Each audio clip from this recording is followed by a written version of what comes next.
Good morning. I'm going to call the Committee on Universities and Tech Colleges to order, and I'm going to ask the clerk to call the roll. Senator Roth. Here. Senator Nass. Senator Staffschild. Here. Senator Fine. Here. Senator Darling. Here. Senator Larson. Here. Senator Erpenbach. Senator Royce. Senator Paff. Here. I'll ask that the clerk keep the roll open if senators join us here in the middle of our hearing.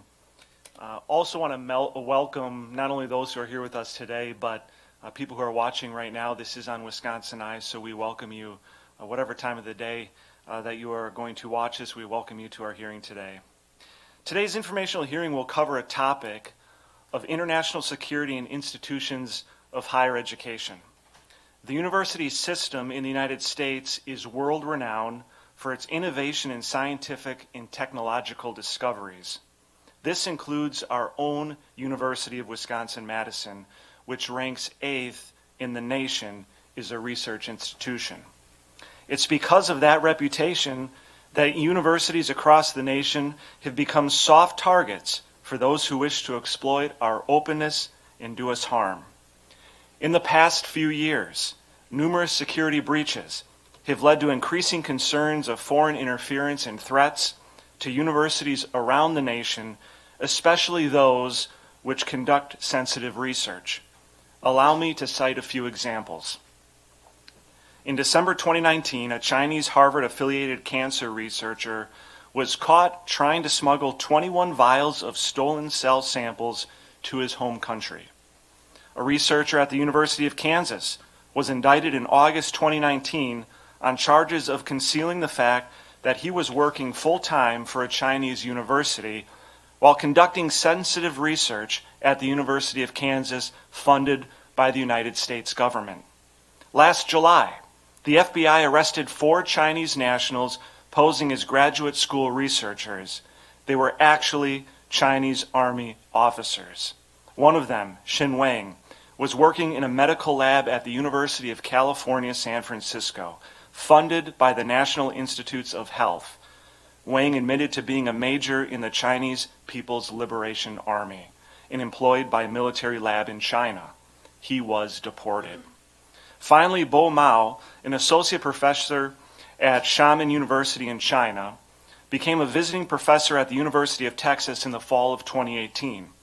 Less than a year later, Mao was charged with fraud.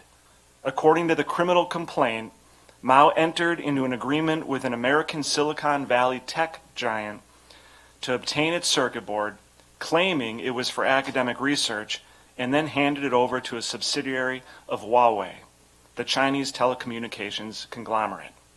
These are just a few stories of vulnerabilities found in American universities and the academic research environment. Our universities attract and welcome international students, faculty, and researchers from around the world. We should continue to do so for the valuable cultural exchange and experience it provides. But we cannot allow hostile governments to exploit that innovation. I want to ensure that appropriate safeguards are in place for our institutions to continue the important work that they do without fear of theft or espionage from foreign governments or nefarious actors, particularly China. Today's informational hearing will include expert testimony that will highlight some of the challenges our universities may be facing by examining vulnerabilities in existing policies and offering recommendations to be more secure. Our universities may not be able to do it alone or even understand the full enormity of the threats that they face. It may take a partnership amongst the university, the federal government, and our state to provide the level of security that is necessary. At this time, I would like to welcome our first guest here, Congressman Mike Gallagher, if you would please come forward. Congressman Mike Gallagher represents Wisconsin's 8th District in the United States House of Representatives. He was first elected in 2016. Mike was born and raised in Green Bay He was a captain in the Marine Corps deploying twice to Iraq. He has experience as a counterintelligence, human intelligence officer and worked in the intelligence community, including tours at the National Counterterrorism Center and the Drug Enforcement Agency. After earning his bachelor's degree from Princeton University, Mike went on to earn a master's degree in security studies from Georgetown University, a second in strategic intelligence from National Intelligence University, and his PhD from the International Relations from Georgetown. Congressman Gallagher currently serves on the House Armed Services Committee, where he is also a ranking member on the Subcommittee on Military Personnel and Transportation and Infrastructure Committees. And I would just further note that when I talked with our own Legislative Reference Bureau, they informed me that he is the first sitting congressman in a generation to come and testify before a legislative committee. So we welcome our federal representative here from Wisconsin, Congressman Mike Gallagher. Thank you for being with us today. Well, thank you, Chairman Roth, for your leadership on this issue. Thank you for inviting me to testify. Thank you to all the distinguished members of the committee. It truly is an honor to be with you today on what is an issue that really is at the intersection of federal policy and state and local policy. And I'd like to try and tease out that connection in my time today, as well as invite an honest dialogue among us on how we can better position Wisconsin to win the competition for the future. I'd like to start with a bit of history, though, if it's all right. Before World War II, during a dinner conversation in the Philippines, Milwaukee's very own General Douglas MacArthur engaged in a debate with his chief of staff as to whether America should suspend Congress and adopt dictatorship during wartime. And as much as, at times I think suspending Congress wouldn't be a bad idea when it gets pretty dysfunctional there, MacArthur defended democracy in this conversation, believing its unique advantage is that it allows people to think, to talk, to keep their minds free, open, and supple. The general explained, while the dictator state may plan a war, get everything worked out down to the last detail, launch the attack, and do pretty well at the beginning, eventually something goes wrong with the plan. Now the regimented minds of the dictator command are not flexible enough to handle the quickly changed situation. Democracy, on the other hand, produces hundreds and thousands of flexible-minded, free-thinking leaders who will take advantage of the dictator's trouble and mistakes and think of a dozen ways to outthink and defend him. As long as democracy can withstand the initial onslaught, it will find ways of striking back, and eventually it will win. Though MacArthur often failed to live out these democratic ideals himself, the theory, what I would call the MacArthur curve, still stands. American crisis response tends to unfold along a U-curve. So we start slowly and inefficiently. We descend down the U. At some point, if we can withstand that initial onslaught long enough to activate all of the smart, free-thinking minds in our democracy, we start to turn it around, and then we have increased momentum, a tempo, and confidence. We start to claw our way upwards toward victory. So think about this as one of the quintessential stories that Americans tell themselves about our national genius, right? This is the story of America as the arsenal of democracy, or Freedom's Forge, the story that allowed us to win World War II by really harnessing the industrial capacity in America. Yet, I believe the last 2 years with the coronavirus pandemic have revealed a very difficult truth, which is that this story is a fantasy. The MacArthur curve is now fundamentally broken. You see, for 2 decades, both political parties pursued a geopolitical strategy that was aimed at integrating China into the global economy. And the idea was that if you do that, it would moderate their behavior politically and transform them into what many called a responsible stakeholder, someone that sort of obeyed the international rules of the road that America defined. This strategy failed, utterly failed. As China grew richer, the Chinese Communist Party grew more repressive internally and more aggressive externally. Meanwhile, in America, we became addicted to cheap Chinese goods, cheap Chinese debt. And we now find ourselves dangerously dependent on China for the supply of critical goods. This created a crazy situation in which Chinese Communist Party officials threatened in March 2020, at the beginning of the pandemic, they threatened to cut off the supply of life-saving drugs to the United States, thereby dooming our country to, quote, sink into the hell of a novel coronavirus epidemic, unquote. Consider the current supply chain catastrophe we're dealing with, which is only going to get worse as China's energy crisis gets worse. The situation is simply unsustainable. A great nation such as ours can't remain dangerously dependent and held hostage by our greatest adversary. In order to restore our industrial capacity, in order to restore our sovereignty, in order to repair the MacArthur curve, we need to selectively decouple key parts of our economy from China's. To do so, we need the help of Wisconsin's higher education system. Here are 5 steps that I believe Wisconsin can take today in order to defend our country and restore our sovereignty. Step 1, end university dependence on China as a source of revenue.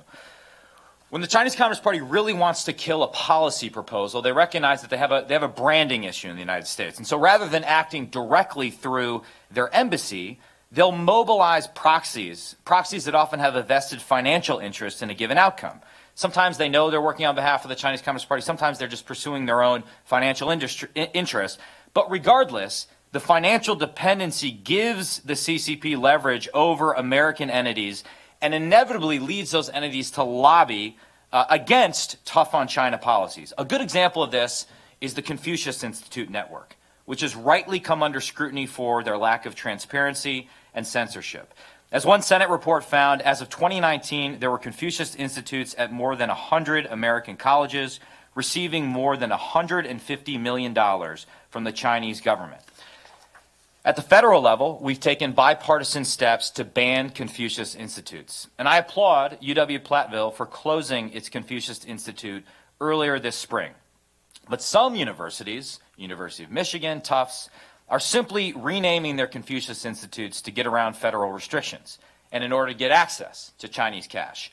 Universities also receive communist cash through a wide range of vehicles, including gifts, contracts, and support for centers that they maintain in China. I believe we must prevent dark foreign money from corrupting our campuses.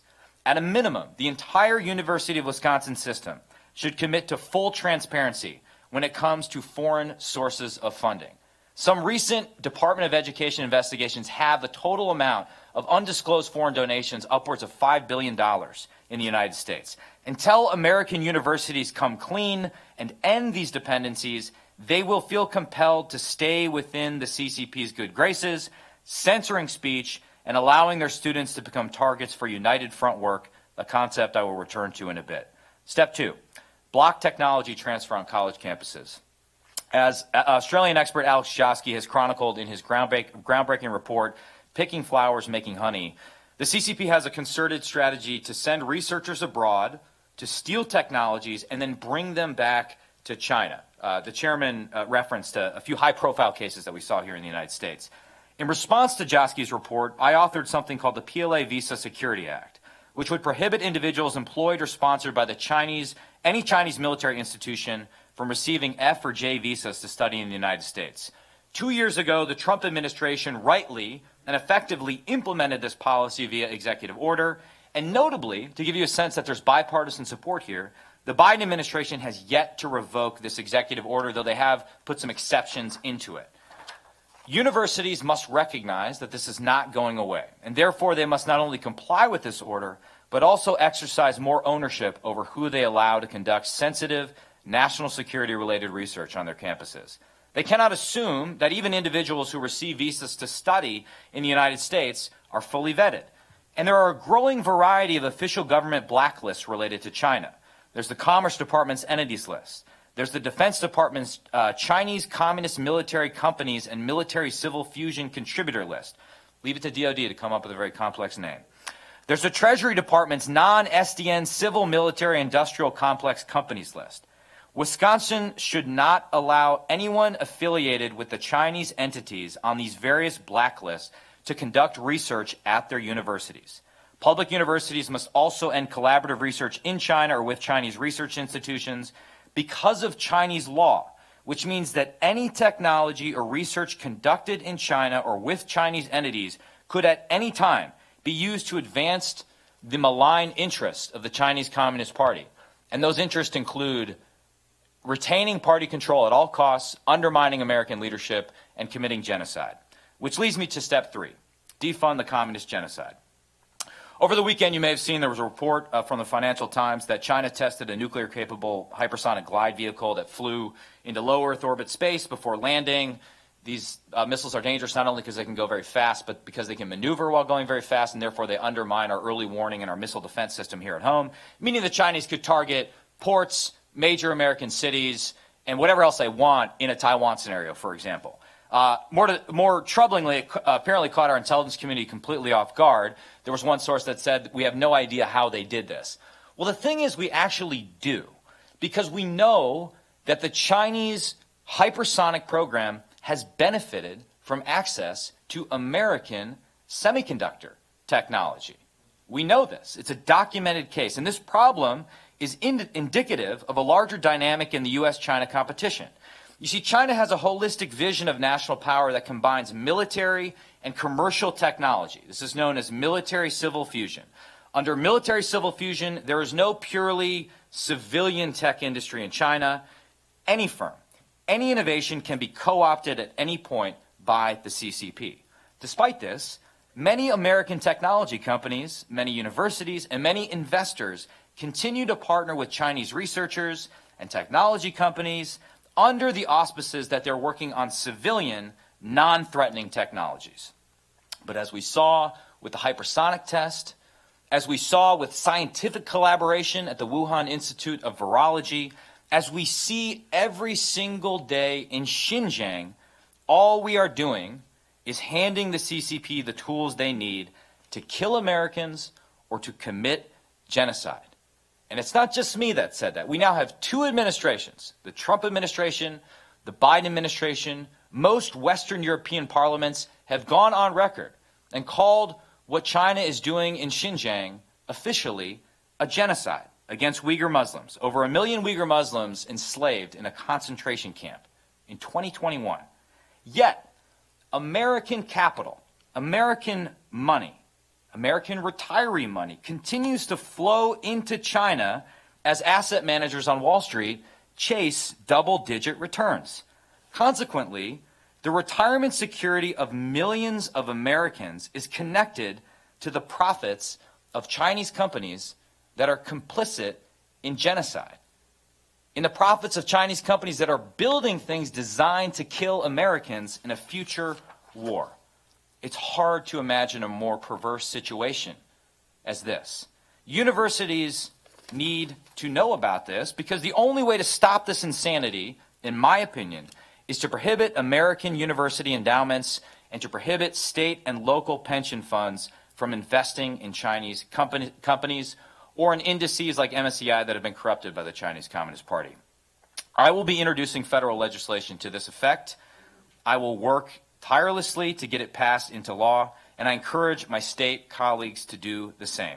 Tax-exempt American entities, as well as those that receive money from the U.S. federal government, should not be profiting off genocide. Hard stop.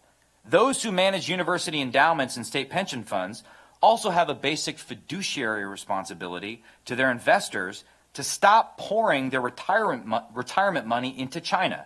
As the recent failed IPOs of Ant Financial and Didi demonstrate, the CCP can systematically destroy any firm it desires at any time. They have secret cadres that are loyal to the Chinese Communist Party that they're embedding into these companies. No prudent man would invest in this opaque environment.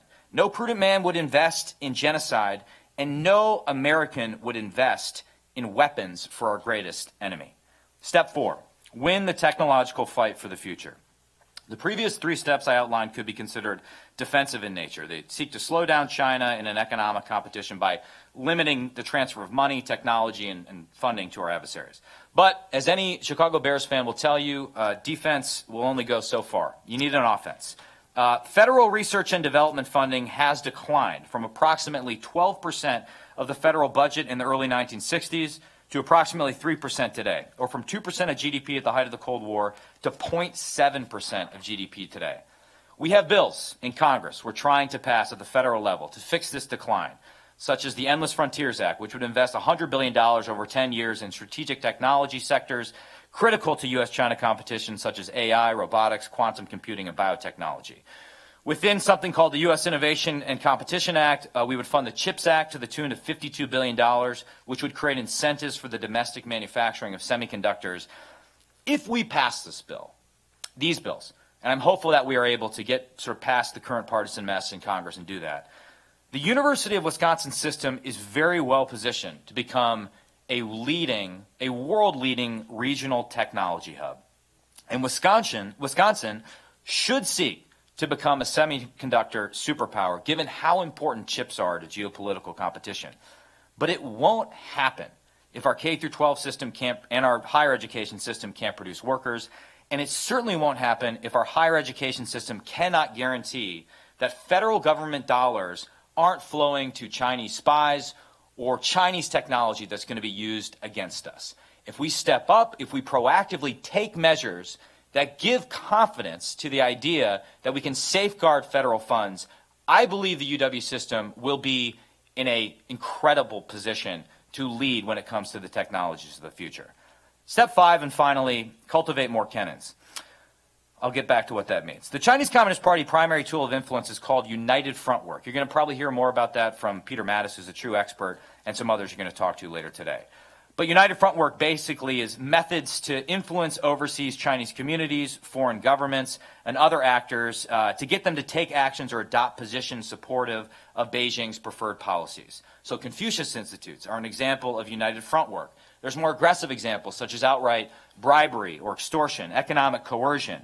General Secretary Xi Jinping has singled out United Front Work as a, quote, magic weapon to promote the great rejuvenation of the Chinese nation.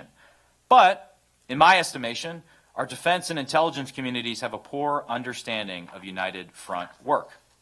You see, during the old Cold War, we dedicated a significant amount of national resources to developing Russian linguists and experts on the Soviet Union and on Soviet satellite countries. In fact, I would argue that Wisconsin won the Cold War because Milwaukee produced George Kennan, whose passion for history, whose facility with the Russian language and with the English language produced a unique understanding of Kremlin behavior and an ability to write about it well, in a way that woke up the entire federal government at the time.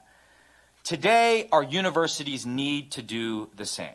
Rather than proliferating majors that may not allow kids to get jobs or serve their country, we need to cultivate the next generation of experts, those with a deep understanding of Chinese history and language, who are committed to serving their country, who can also write well and quickly. We also lack deep expertise when it comes to key allies and partners like India, the Philippines, Vietnam, Indonesia. In key functional areas, especially cyberspace, we are falling far behind. Nationwide, there are almost 500,000 jobs open that are seeking cybersecurity skills. The public sector alone has 36,000 open cyber jobs. So if you want to help Wisconsin students get a good-paying job and serve their country at the same time, then the UW system should set a goal of leading the nation when it comes to student participation in programs like the Federal Cyber Corps Scholarship for Service program, which supports students who are studying cyber who then go on to serve in a public sector cyber job. I'll conclude by returning to that bit of history involving General Douglas MacArthur. A few years later, during a particular tense moment during the Korean War, MacArthur told the Senate that it was wrong to believe that war can be applied in a piecemeal way, that you can make half war, not whole war. As we work to deter a future war with China, and that should be our goal, we should expect that if deterrence fails, China will wage whole war, not half war. This will include China shutting down exports of critical goods, attacking our critical infrastructure with cyber weapons and perhaps actual weapons, and spreading disinformation on American social media to destroy our will to fight. We would be crippled in that scenario. We would not be able to climb up the MacArthur curve to activate Freedom's Forge, activate the arsenal of democracy. Put bluntly, we will lose World War III if we maintain the current course, either through preemptive surrender or battlefield defeat. To avoid that outcome, we need to recognize that it's time to choose. American universities and businesses can choose to side with our country, or they can choose to side with a genocidal communist regime that wants to destroy our way of life. The 5 steps I've outlined are a start, but they all rest on the assumption that American universities are still committed to intellectual freedom. After all, our education system is responsible for producing those flexible-minded, free-thinking leaders that make the MacArthur curve work. In China, they don't have free thought. They have Xi Jinping thought. We cannot go down that path. We cannot go down their path of ideological homogeneity and tech-enabled censorship. Ours is an open society, one that encourages risks, tolerates diverse viewpoints, and therefore retains a capacity for self-correction. As MacArthur said in that dinner debate, it costs money and at times does look inefficient, but in the final analysis, democracy, as we have known it in the United States, is the best form of government that man has ever evolved. That is a beautiful legacy that we've inherited, that we should be proud of. American universities are just that, American, and they should be proud to call themselves American. And with that, I look forward to your questions. Well, I appreciate your comments that you've given, Congressman Gallagher. Appreciate the passion that you bring to this important issue. I just want to start with this. Is Wisconsinites, I represent an area, Appleton, Neenah, Menasha. A lot of times we think of problems in China and other parts of the world as literally being a world away. So my question for you would be, why is this important? What would you tell Wisconsinites? Why is what we are doing here in what we are seeing happening, particularly with the CCP infiltrating our universities, why is that important to everyday, regular Wisconsinites? I think it's a great question, and in some ways it is the question. And I think those of us who favor a more internationalist position abroad need to do a better job of connecting that to the everyday lives of working Wisconsinites. I would highlight a few things. Let's say the worst case scenario happens, which is an increasingly likely scenario, that we have a confrontation over Taiwan within this decade. This is, Xi Jinping has indicated this is his legacy issue. He wants to effectuate unification of Taiwan with the mainland. Right now, I believe we would lose that confrontation, in part because of the strategy they would employ, but also in part because there are serious doubts as to whether an American president, this or a future president, would be willing to go toe-to-toe with the Chinese, because they would question whether they'd have the support of the American people. Just on economic issues alone, if China had effective control of Taiwan, they would have effective control of the world's largest semiconductor manufacturing company, TSMC. If you combine their domestic fabs, Taiwan's chip fabs, and Korea's fabs, that's about 90% of global integrated circuit board production. That not only allows you to have a dominant position for high-end technology, that allows you to hold the rest of the world hostage for the production of everything from cars to smart refrigerators or all the Internet of Things that we want to invest in and build here in America. So it gives them a massive weapon that they can use to hold everyday Wisconsinites hostage. The second thing I'd say is, let's say you put that aside or you don't believe we're going to war over Taiwan. Well, just look at the last 2 decades of history. Ever since we allowed China's accession to the WTO in 2001, and by the way, they've never complied with their promises that were part of allowing them into the WTO, what have we seen in the industrial Midwest? We've seen a decline in manufacturing jobs. Some 3 million manufacturing jobs by some Department of Labor estimates have evaporated because of China's predatory practices, because of their cheating, because of their state-subsidized industries, because of their theft of intellectual property. So if you're a Wisconsin worker and you just want to provide for your family, or you're a Wisconsin entrepreneur and you've worked all your life to build a company, you should be worried about the Chinese Communist Party destroying your entire livelihood, because that's what they've done in the recent past. Put that aside. Let's say you are your main issue is climate change, or you just care about the beautiful environment we have here in the state of Wisconsin. And I represent Door County, so I get it. We are blessed, right? I mean, don't tell anyone that Door County exists, because we don't want more Illinois people moving there, right?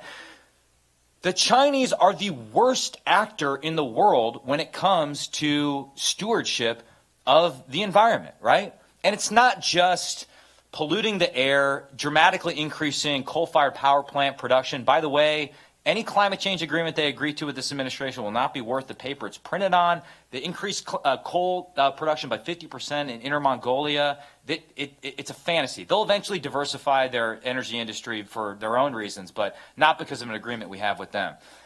It's not just that. Look at the oceans, right? Everyone in Wisconsin, anglers especially, cares about the health of the Great Lakes. They should also care about the health of our oceans. The Chinese are destroying the world's fisheries with predatory and illegal fishing practices right now. At the same time that some of the biggest asset managers on Wall Street are lecturing us about so-called ESG investing, right? Environmental, social, governance investing. We're supposed to disinvest in any company that uses fossil fuel and all these evil American companies. They're tripling their investments in China despite the fact that China stinks at the E, the S, and the G. And if the G stands for anything, it should stand for genocide. So take your pick of issue. I think it's absolutely a vital issue for Wisconsinites. The final thing I'd say is, I don't know how to describe this.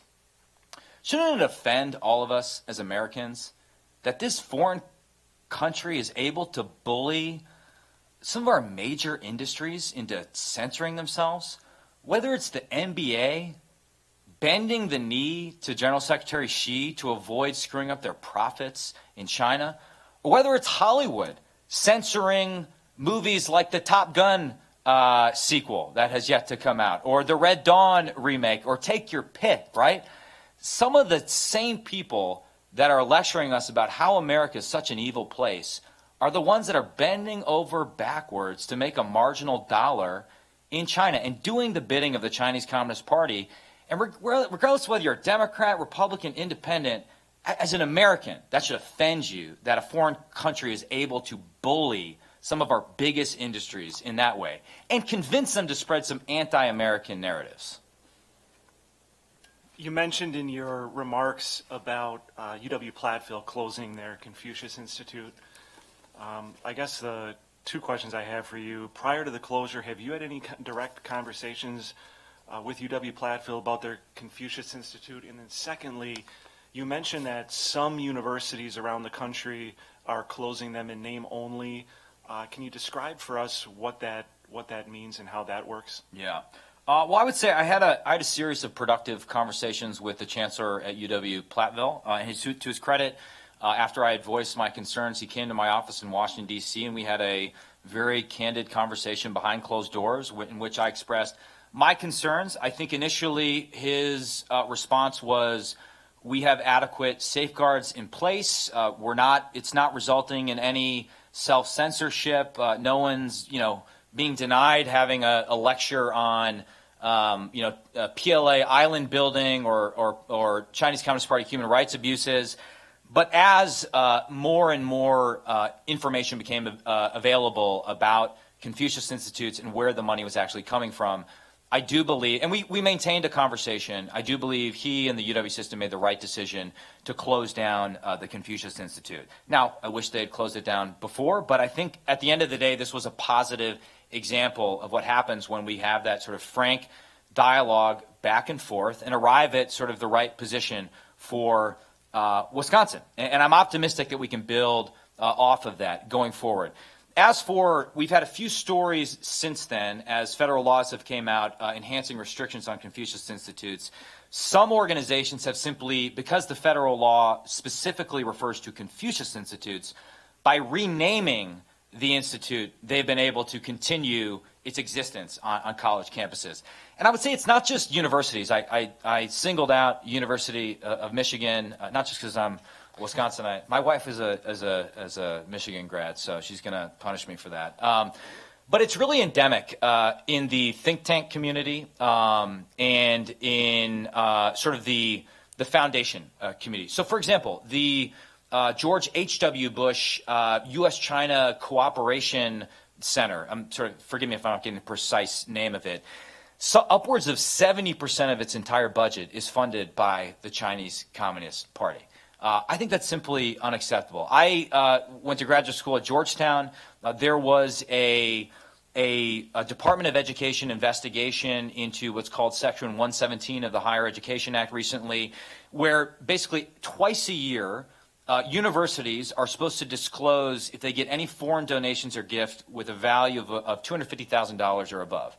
When I reviewed this list, a $10 million donation to Georgetown University from something called the CP Group, which is a big business conglomerate in Asia, stood out. And so I wrote a letter to the Department of Education to investigate further, and I angered my graduate alma mater in the process. But what concerned me is that if you look into the CP Group, it was run by this guy named Deneen Cheravant, who was basically one of the leading figures for the Chinese Communist Party in the Chinese diaspora community. He was at a conference a few years back where Xi Jinping was the headliner, and they gave him an award and basically designated him as one of the leading members of a front group for the United Front Work Department. And anytime you have an effective appendage of the Chinese Communist Party giving $10 million to an American university, I do think legislators should ask tough questions. And as I dug into the website of that U.S.-China Dialogue Center at Georgetown, something interesting stood out. It's that most of what that organization was focused on was on cooperation with China. Now, that's all well and good. I hope we can cooperate going forward if the Chinese Communist Party changes its fundamental behavior and eventually ceases to exist. I just don't see any hope for it in the future. And there was only one task force that was devoted to the competitive aspects of the relationship. And even that described what has happened since 2016 when we've taken a more competitive approach in terms that only the Chinese would approve of. They said that U.S.-China relations have taken a downturn in recent years. I would argue we've just taken a more realistic approach to China in recent years. So my concern, as I expressed it to Georgetown, was that because of this $10 million award, they were self-censoring and you weren't actually getting an honest dialogue and discussion. And I would imagine that is just the sort of tip of the iceberg in terms of understanding where all this foreign money is coming from and what it's actually doing. And therefore, I suggested we commit to full transparency, if nothing else. I am, as chair here, I'm going to go through other committee members so that they have an opportunity to ask questions. I do have more questions, and I will give myself the discretion to interject myself as we move through the list. I'm going to go now to the vice chair, Senator Nass. Looking at the press, we have a freedom of the press here, basically. And so the Chinese, I think, have taken advantage of that, our openness, and we are susceptible to they're kind of directing what they would like to happen here in America. South Africa ran into this with the newspaper over there, and individual who had put out a column was right after that kind of shut down from the newspaper. And then the Chinese owned, I believe it was about 20% of that particular newspaper in South Africa. I suspect it's happening elsewhere, and in particular in the United States, where they have individuals that have been brought in, I guess, or hired here, paid by the Chinese, and are in our media. And so to that extent, I guess anything you might alert us to or enlighten us with what is happening within the press, whether it's TV, newspaper, radio, I have no doubt they're out there, and their tentacles are in our media and directing what we, the people, should begin to think and do on so many issues, whether it's the environment, military, all kinds of things. Senator, that's an incredibly important question, and you're absolutely right. They're weaponizing some of our greatest strengths against us, the open nature of our society. And I think it manifests itself in a few forms that I would highlight. The first is, given just the dominant role that social media plays in our discourse right now, whether it's Twitter, Facebook, YouTube, take your pick. What's happening right now is the Chinese Communist Party has released its so-called Wolf Warrior diplomats. This is a reference to the highest-grossing Chinese film of all time, Wolf Warrior 2. If you want to have fun, you can watch them on YouTube. They make sort of Rambo movies and Transformer movies look like, artistic works of subtlety, and they're filled with anti-American propaganda. The Wolf Warrior diplomats have basically been unleashed by Xi Jinping to go on American social media and spread disinformation and anti-American propaganda. So, for example, anytime you have the temerity to suggest that it seems increasingly likely that the coronavirus pandemic started at the Wuhan Institute of Virology, likely from an accidental leak from the lab there, the wolf warrior diplomats will criticize you and point the finger at American military laboratories. I did this video online, and the spokesperson for the Ministry of Foreign Affairs, Zhao Lijian, went after me and said, you know, if Congressman Gallagher really wants to talk about coronavirus, he should go visit Fort Detrick in Maryland, which is just a 2 hours drive away from Wisconsin. Not a 2 hours drive away from Wisconsin, so he doesn't understand geography. But the point is, they do everything possible in order to spread propaganda, disinformation, and anti-American narratives. And what I think is absurd about this is that at the same time our social media companies allow access to these communist propagandists, that government, the Chinese Communist Party, is denying access to these platforms for their own citizens. So if you're an ordinary Chinese citizen, you can't access, because of the Great Firewall, you can't get online, you can't access the Wall Street Journal, because the party fears its own citizens having knowledge. At the same time, we're letting them run amok on our social media platforms and really create division in this country. I wrote to the founder of Twitter, @Jack, and I said I think a common sense, responsible standard would be any government that denies its own citizens access to this platform should not allow their government officials on the platform. I got a milquetoast response from one of his underlings, so I don't think Twitter's going to take that seriously anytime soon. But that's one thing that's happening on social media. And interestingly enough, they're co-opting some of the most divisive narratives in America right now, particularly racially charged narratives, amplifying sort of messages saying that, you know, all cops are evil and things like this. You saw this come out in our first meeting that the Biden administration had with Chinese Communist Party officials in Alaska, where they basically lectured them for 20 minutes about how America has no moral authority to lecture them about human rights because America is an evil place where, you know, nobody gets a fair shake. That's one thing. Two, within the Chinese diaspora community, there's very few media options for people. Those that tend to exist are effectively organs of the Chinese Communist Party. I guess there's some exceptions. The Epoch Times, which is largely funded by Falun Gong, which is a religious sect that's under persecution from the Chinese Communist Party. But the lack of options for the Chinese diaspora community is a problem. And then I'd say there's another thing going on. Without being too, I think, unfair to the legacy media, a lot of times I'll see TV commentators or print commentators almost uncritically retweet or restate messages that are coming from Chinese media organizations like the Global Times, which are official propaganda instruments, right? And I don't know if that's intentional or unintentional, right? In the old Cold War, we had this concept of a useful idiot, right? Where what you could be used by the communists for a nefarious purpose. And I do think a lot of that's happening in the American media right now. Because of sort of the business model, which is all geared towards getting clicks and putting salacious content out there, no one's stepping back to think, okay, what is the source of this information that I'm putting out? And I've seen that time and time again. Early on in the pandemic, so many Sunday show hosts were out there praising the Chinese Communist Party's response to the crisis, even though we knew they were covering up things. They were suppressing valuable data that could have saved millions of lives. They were taking whistleblowers and dissenters and they were disappearing them off the face of the earth. So it's a complex combination of those things. I know that's not a good answer to your question, but I think your core insight is absolutely right. And your average American may not have the time to sift through all these different sources of information that they're getting fed to them online. And it creates a very destabilized situation in America. Congressman, I know you have a hard stop time here at 10:30, so I'm going to quickly move through. Oh, I talk too much. I want to give members an opportunity here to ask questions. Senator Larson, you are on the line. Do you have a question?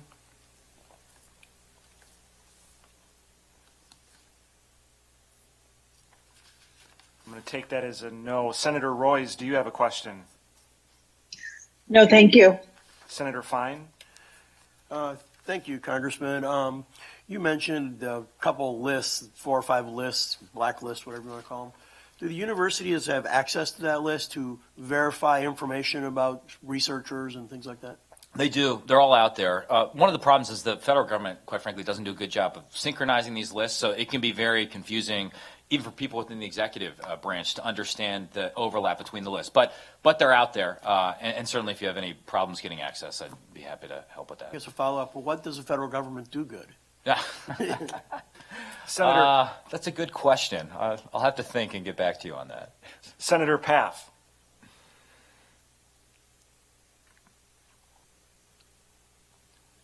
Senator Darling. Thank you, Mr. Chair, and welcome, Congressman Gallagher. I'm very impressed with your testimony today. Do you have that in a form that we could get the pages to duplicate it for the committee? I do. Let me fix some spelling errors and some footnote formatting, and I'll be happy to send it your way. And if Okay, you're thank you, having because trouble it's very- sleeping, it'll It was it'll very, be- very good testimony. And I want to also thank you for your work on Afghanistan. You have made a real effort to enlighten the American people to what's really at stake here, so thank you for that.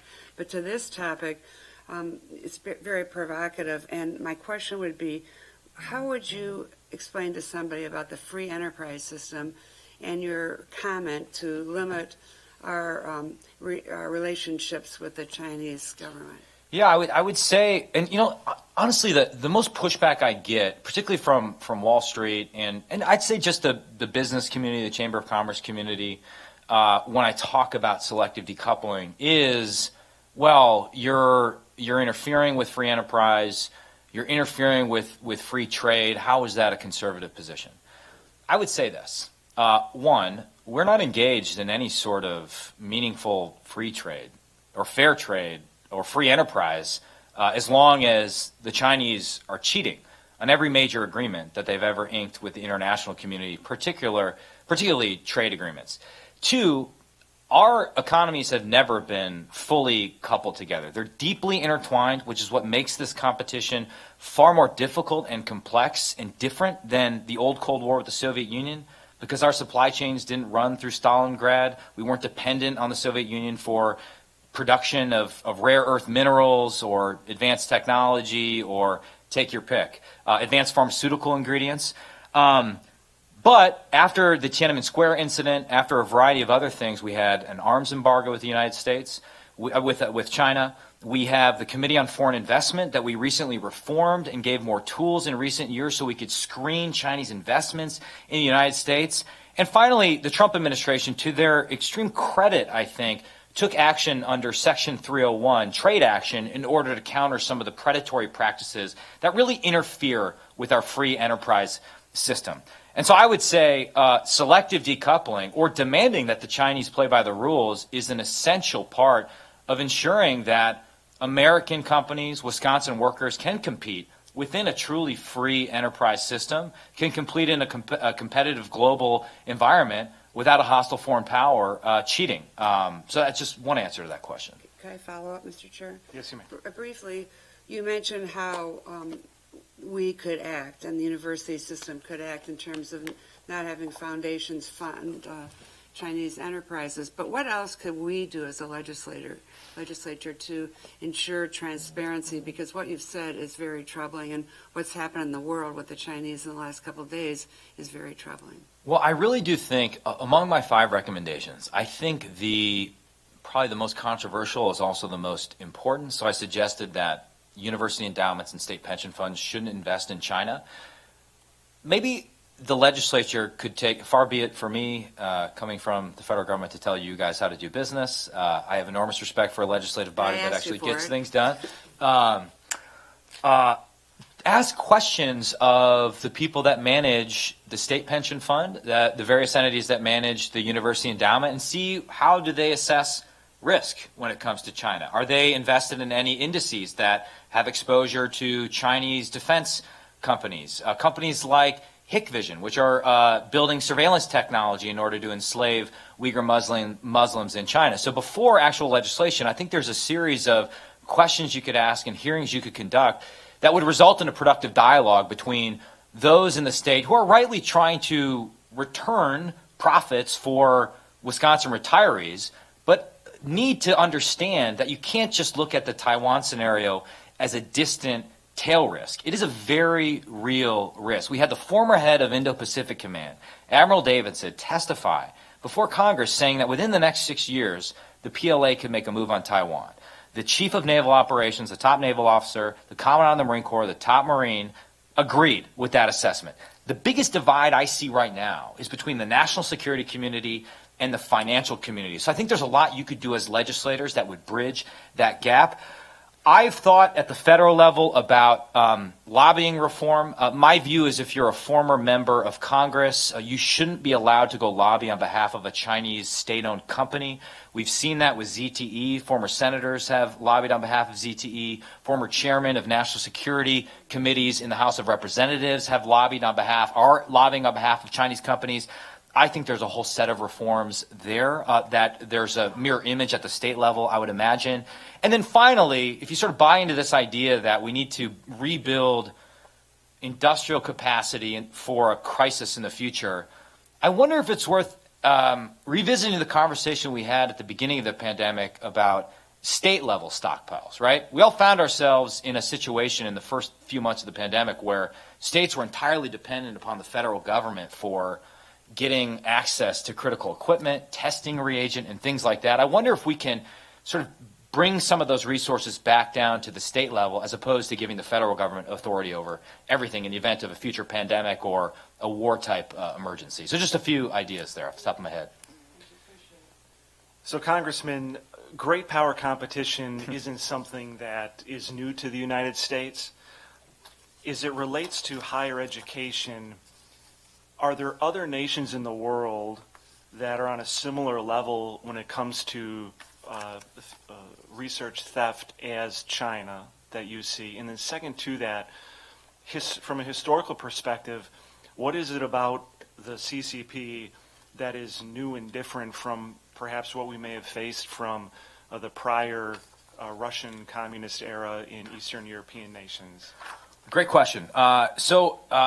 The last few years, I've chaired something called the Cyberspace Solarium Commission. So I've spent a lot of time sort of looking at threats in cyberspace. And I would tell you, if you look at our final report, we put China first among all our threats for a reason, because we believe that there's no threat quite as big, as comprehensive as the threat China poses in cyberspace. And it's not just us. Other commissions like the Blair-Huntsman Commission called intellectual property theft, which costs us upwards of $300 billion a year, the greatest transfer of wealth in human history. So there's nothing quite on the scale that China presents, in part because they're sending so many of their best and brightest to elite cyber warrior academies in partnership with their best universities. They're throwing just a massive amount of money and human capital at this issue. And you have, maybe this is the answer to your second question, we're dealing with the world's most populous country that by some measures, if you do purchasing power parity, has already eclipsed the size of our economy. And that's fundamentally different than the Soviet Union. The Soviet Union was primarily a military threat as opposed to an economic threat, and that's what makes this different. But to answer your first question, you know, the usual suspects present a threat. Not quite at the same scale, but Russia certainly presents a threat, an espionage threat, a threat in terms of disinformation here in the United States, and a cyber threat, as the recent hack of the Colonial Pipeline illustrates. And I think we've done a poor job being tough with Putin and forcing him to take action on this shadowy network of cyber criminals that exist in Russia. And if he wanted to, he could reach out and touch those guys. But we've presented a very weak face to Putin in recent years. And this administration, I think, is with the canceling of the Keystone Pipeline, with a variety of other measures, with backing off of our demands on Nord Stream 2, it's just given a massive geopolitical gift to Vladimir Putin. North Korea, for a hermit kingdom that has very little resources, has a shockingly sophisticated and aggressive cyber capability that's hacking our companies, that's creating problems for us here domestically. So those are really the three. And Iran actually has a pretty sophisticated cyber capability as well, but nothing quite on the same level that China presents. Congressman Gallagher, I appreciate your taking the time to be with us today and help this committee get its arms and its mind around these issues, these complex issues that are facing all aspects really of our nation, but in particular here today, our university system. I will make sure to get your spelling corrected testimony out to all of the committee members here at the conclusion of today as soon as we get that from you. So thank you so much for that and for your willingness to be here today. I hope it's not another generation before another federal elected official comes and testifies before one of our committees. Thank you. It was a true honor to be with you today. Thank you.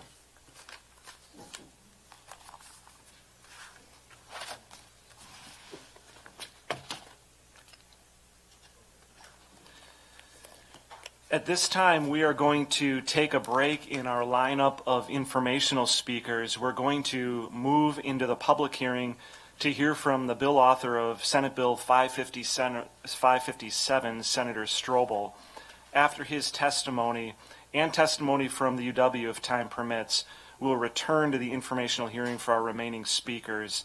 I'm going to ask that the clerk apply the roll taken earlier to the informational hearing, that be applied to the public hearing, and the committee will just stand informal for a moment, waiting the arrival of Senator Strobel.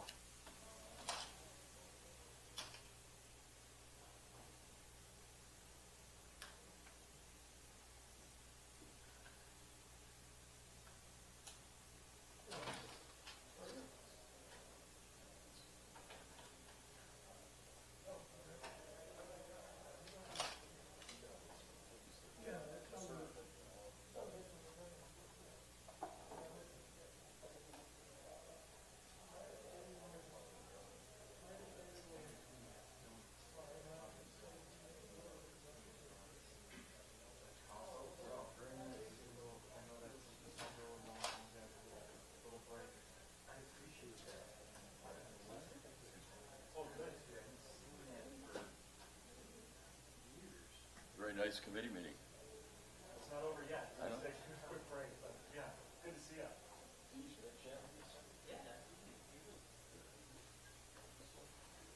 All right, the Senate Committee on Universities and Tech Colleges is back in session here. At this time, I'm going to welcome up Senator Strobel as we do a public hearing on Senate Bill 557.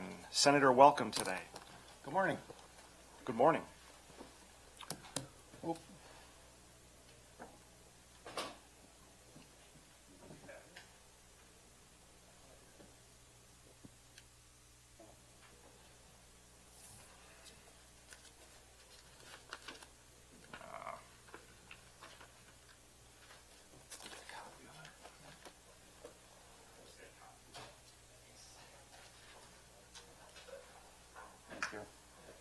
Sorry about that. All right. Well, thank you, Chairman Roth and members of the Senate Committee on Universities and Technical Colleges for holding a public hearing on Senate Bill SB 557, a bill that I authored with Rep. John Mako to extend the existing investment authority for UW gifts, grants, and donations to other sources of UW system revenue, which is primarily comprised of tuition dollars and auxiliary revenues from housing, dining, athletics, conferences, parking, etc. The cash balance less liabilities attributed to these additional revenue sources is commonly referred to as an institution's working capital. Under current law, the UW Systems Board of Regents is authorized to invest revenues from the gifts, grants, and donations through a directly employed financial manager, a private investment firm selected through a competitive bidding process, or through a contractual agreement with SWIB. It is my understanding that the UW system entered into a contractual agreement with SWIB in 2018 for the investment of revenues from gifts, grants, and donations, which has been working well since its inception. In light of that existing agreement, we made sure to work with SWIB to get their input during the drafting of this bill and incorporated some of the changes based upon SWIB's feedback. Many of the UW system's peer institutions have the basic authority to invest their working capital in a manner similar to that prescribed in SB 557. As it currently stands, the UW system's idle cash balances effectively sit in different accounts without the ability to accrue interest and generate additional revenue prior to being drawn from to cover various expenses.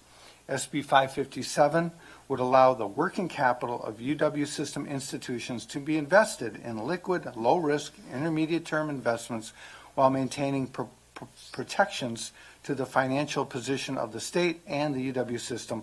Over time, the additional revenues could be generated under this expanded investment authority would be would serve to supplement the tuition and fee dollars and the GPR dollars that fund a large share of UW Systems operations. Thank you for your consideration of SB 557. I will join Rep. Mako in supporting this legislation. Thank you, Rep. Thank you very much, Senator. Thank you, Chairman. I don't have much to add to that. I don't know how much we want to dork you guys all out, but all of that data is absolutely right. The only thing I would add is just I work closely with the people at SWIB, and they've done just a phenomenal job. They're managing upwards of $144 billion. They're one of the largest pension organizations in the country. And the dollar amounts, let me look for it here a second. The UW System Office Trust Funds, as of December 31st, it's a couple years old, was nearly $600 million. So I think, 20, 50 basis points makes a big, big difference to those folks. And I think it's important to realize that where they have some of our retirement money invested in growth and different types of things, the parameters on this are mostly demand deposits that would just get them some overnight rates and some other cash rates. So it's a very liquid, but yet, like I say, a few basis points one way or the other makes all the difference in the world to the university system. Would you be able to, or do you have any idea on what the cost to manage the funds with a private investment firm would be versus having SWIB do it? Any idea what? So there probably would be a cost to that. That's a great question, Chairman. We can figure that out. I don't know what the managerial cost difference would be. We can get you the answer on that, but I know in the past I've looked at it for the employee trust funds, and they're extremely competitive, SWIB's rates as far as managing money. Senator Nass, did you have a question? Senator Larson.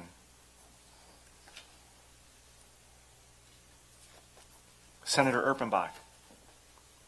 Senator Royce. No, thank you. Senator Fine. Senator Paff. Senator Not at this time, thank you. Senator Darling. Just a brief one. Thank you for being here. Appreciate it. The issue of our pension fund, SWIB, we've talked a lot about. It's one of the biggest pension funds in the country, an investment fund more than a pension fund. How does that relate to what we're talking about? They're completely segregated funds, Senator. So they're able to utilize their resources, but they're not commingling those dollars in any shape or form. Okay, thank you.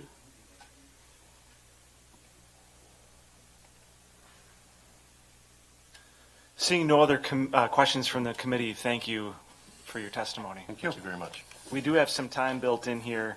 I am at this time going to invite Deej Lundgren from the UW system and Rob Kramer from UW-Madison to testify together.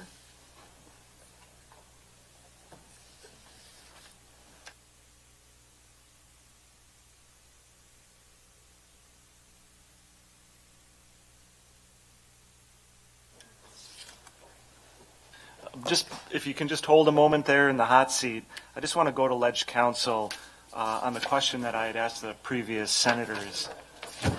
Ledge Council just is going to weigh in here with an answer. Yeah, looking at the fiscal estimate provided by SWIB, according to their estimates, SWIB expects its management fee under the bill for the additional revenues would be about 5.5 basis points, whereas the estimated external manager fees could be up to 14 basis points or more based on the investment and the types of investments. Thank you. And with that, I will turn it over to you, gentlemen. Thank you for being here. Good morning. Thank you for having us. My name is Deej Lundgren, Interim Associate Vice President for UW System. And on behalf of UW System, I would like to thank you all for hearing SB 557 today. I'd also like to thank Senator Strobel and Rep. Mako for introducing this impactful legislation. I'd also like to introduce my colleague and friend, Rob Kramer from UW-Madison. He currently serves as the Vice Chancellor for Finance and Administration in an interim role. Rob has several years of experience in higher education, serving at both UW System, UW Platteville, and now UW-Madison. In addition, he served some time at the Department of Administration. So he has a lot of experience and has been a great asset to the university system. And I'd like to turn it over to him to talk a little bit more about how this bill might impact UW. Thank you. Good morning, Chairman Roth, members of the Senate Committee on Universities and Technical Colleges. My name is Robert Kramer, and as Deej noted, I am the Interim Vice Chancellor for Finance and Administration at the University of Wisconsin-Madison. At UW-Madison, I serve as the Chief Budget Officer for the campus and oversee several units, including Budget and Finance, Business Services, University Housing, Transportation Services, and the UW Police Department. Thank you for the opportunity to provide testimony in support of Senate Bill 557 relating to the investment of certain University of Wisconsin system revenues. We also want to thank Senator Strobel and Representative Mako for advancing this important legislation. As Senator Strobel noted, the University of Wisconsin system's annual management of its funds is currently limited. With an annual budget of over $6 billion and UW-Madison's annual budget of over $3 billion, we have a range of revenues, including state and federal support, gifts, grants, auxiliaries, and tuition. As noted, like other universities of our size, UW-Madison in particular, but also the UW system, has cash balances, working capital, that ebb and flow throughout the year, in addition to our certain reserves. This cash, minus any liabilities, is what we consider the working capital at UW-Madison. The UW system is uniquely constrained, as noted, relative to peers, lacking the basic authority to manage much of our working capital. The ability to invest these revenues is standard practice at peer institutions and in the private sector. Under current law, the university's ability to invest its working capital is focused on revenue generated from private gifts and grants. This is done working with the State of Wisconsin Investment Board, who we've been very pleased to partner with over the years on management of finances. We would like to expand beyond gift and grants to work with SWIB to include other sources of revenue, notably auxiliary and tuition income. Working capital at UW-Madison could be safely and prudently invested through SWIB without incurring any significant additional risks to the university and the state. This proposal would expand UW's current ability to invest a greater share of its working capital in addition to its current authority. This expansion would generate additional valuable revenue, and by expanding those revenues, we could generate additional support for top priorities such as deferred maintenance and financial aid. Thank you for the opportunity to testify on the impact of this legislation, and I'm happy to answer any questions from committee members. So the question, I guess, that I would have, from your testimony, it doesn't sound like the University of Wisconsin-Madison would utilize an outside investment firm, that they would probably take the expansion of those revenue sources, tuition income and so forth, and use SWIB to manage that. Is that accurate? Our strong preference is to work with SWIB Okay. through any expansion. Okay. And Deej, if I could ask you, do you expect that would be, speaking on a system basis? Yeah, that would be true on a system basis as well. Questions from the committee. I will go to Senator Nass. Yes. Senator Larson.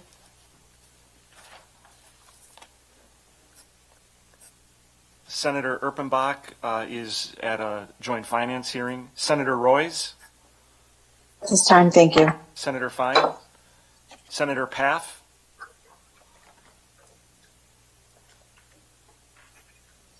Senator Darling. Thank you, Mr. Chairman, and thank you for being here. Just a couple of questions. I think you're very wise to think about partnering with SWIB as your sort of back room.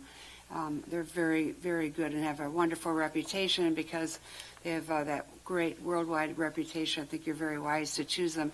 Question, you talk about investment in certain areas. Have you ever thought, or would it be appropriate to look at investment innovation of those projects that come out of the university, out of your entrepreneurs in different areas, like ag and other areas, technology? So I think that's an important question. I do not think we'd want to invest working capital in those, because the points that Senator Strobel made with respect to liquidity is very important in this space. And those investments typically are much longer duration. Mm-hmm. So as we think about that, and how do we partner, for example, with WARF, that's a really important point, but these funds would not be used for that. Okay, thank you. Seeing no other questions from the committee, I will thank you both for your testimony. Appreciate that. Thank you. Thank you.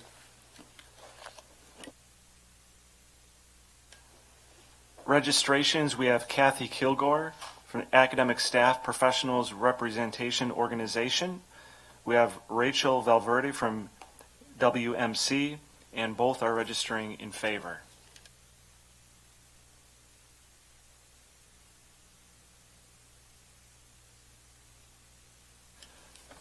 Our next speaker is here, so we're going to get started just a little bit ahead of schedule.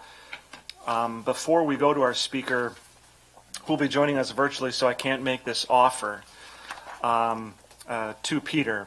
But to the other committee members here, we do have donuts. I know today is going to be a long day, Senator Nass. I don't want you to get hangry today, so we have donuts and coffee available for committee members and those who are here as well. At this time, I'd like to welcome Peter Mattis, who currently serves as the Director of Research and Analysis at the Special Competitive Studies Project in Washington, D.C. He formerly served on the Congressional Executive Commission on China, where he served as the Senate-appointed staff director and was part of the legislative team that passed landmark human rights legislation related to the People's Republic of China during the 116th Congress. Peter previously worked as a fellow at the Victims of Communism Memorial Foundation and the Jamestown Foundation, where he also edited the China Brief, a biweekly electronic newsletter on China-related political, foreign policy, and military developments. He began his career as a China specialist in the U.S. government and the National Bureau of Asia Research. Peter has written and spoken widely about the Chinese Communist Party and PRC priorities, foreign policy, international security, intelligence, and political influence activities. He's the author of Analyzing the Chinese Military, a review essay and resource guide on the People's Liberation Army, 2015, and co-author of Chinese Communist Espionage, an Intelligence Primer, Naval Institute Press 2019, for which he received the Naval Institute's Press Co-Author of the Year award. He received his MA in Security Studies from Georgetown University and bachelor's degrees from the University of Washington in Political Science and Asian Studies. So at this time, as we move back into our informational hearing, I welcome to join us here Peter Mattis. Thank you for being with us today.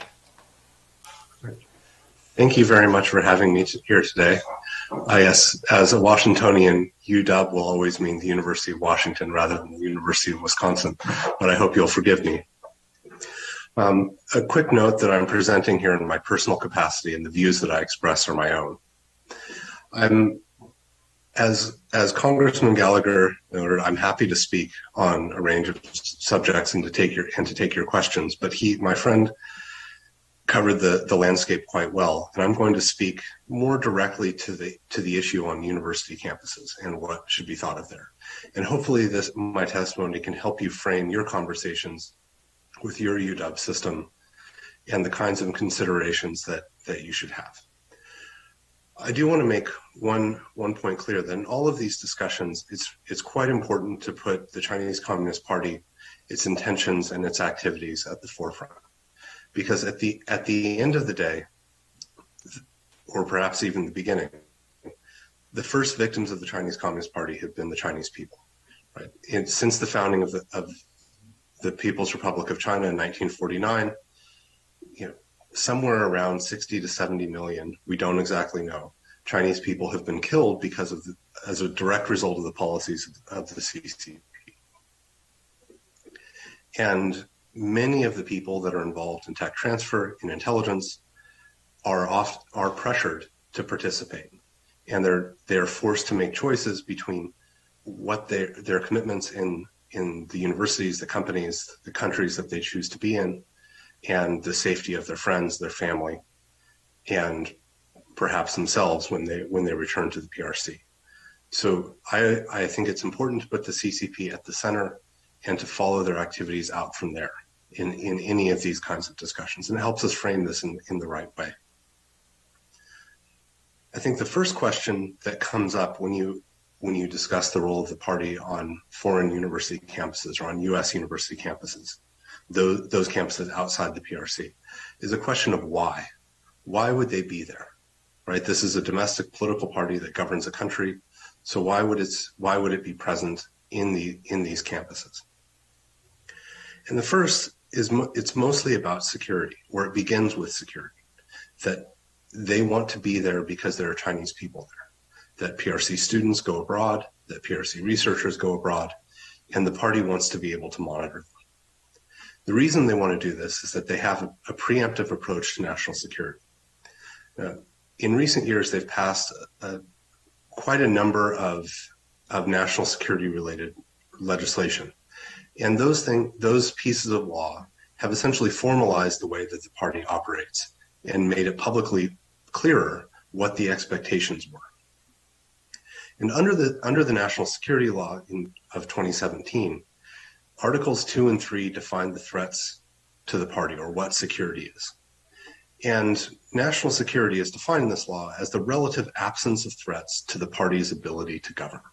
I want to highlight a couple of things here, because this is actually a very different view of security than we tend to have, or even, frankly, other dictatorships.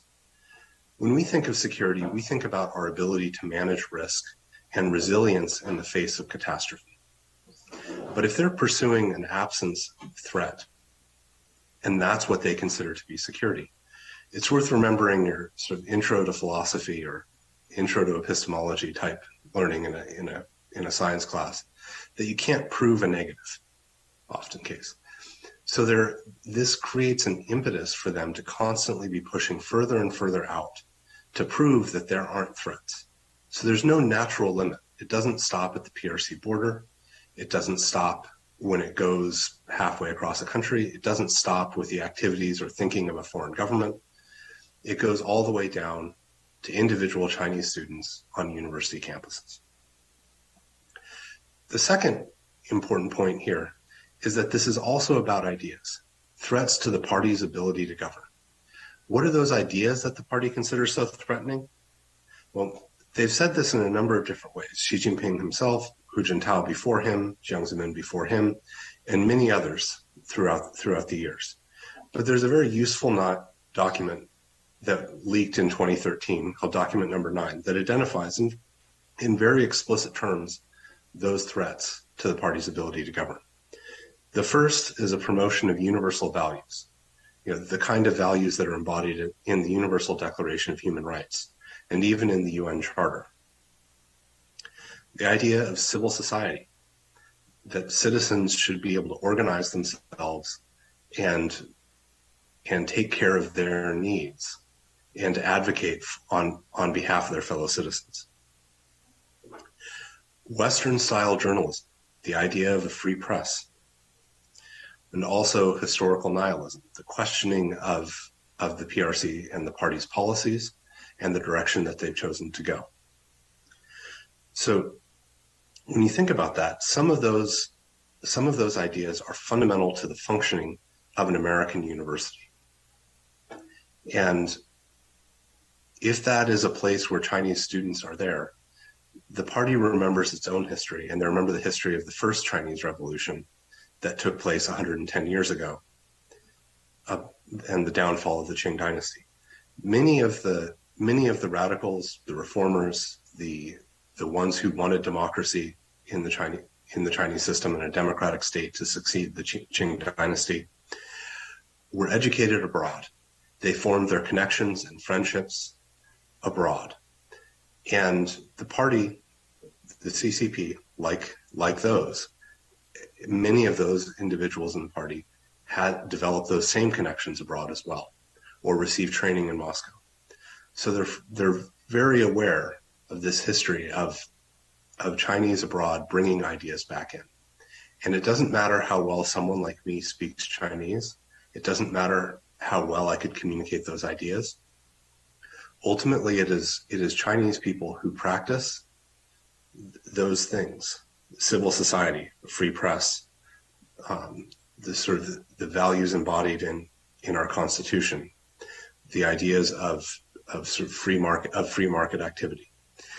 Those are the people that are going to be able to transmit them back into China and undermine the party's ability to govern in ways that resonate sort of both linguistically, culturally, and socially. So the party has an incredible impetus to be looking at what is taking place And especially in a place like a university where those ideas are debated and discussed and practiced, and in a relatively safe environment for those political skills to develop. So if the party wasn't monitoring them, they fear that they would be bringing back dangerous ideas that could do quite a bit of damage to them. The second reason why the party is present on campuses is about comprehensive modernization. This is one of the three primary CCP objectives that has been defined repeatedly by successive leaders since 1949. And it includes the modernization of the economy, modernization of agriculture, the modernization of defense, and ensuring that China retakes what the party believes is its rightful place on the international stage. Roughly 40 years ago, the party leaders realized that they had to look abroad for expertise in technology, that the autarchic years of the Mao era had prevented their development of education. The Cultural Revolution had closed the universities and many of the research institutes, and China lagged so far behind that it needed to be catching up, and it needed to come up with ways to access foreign expertise in technology.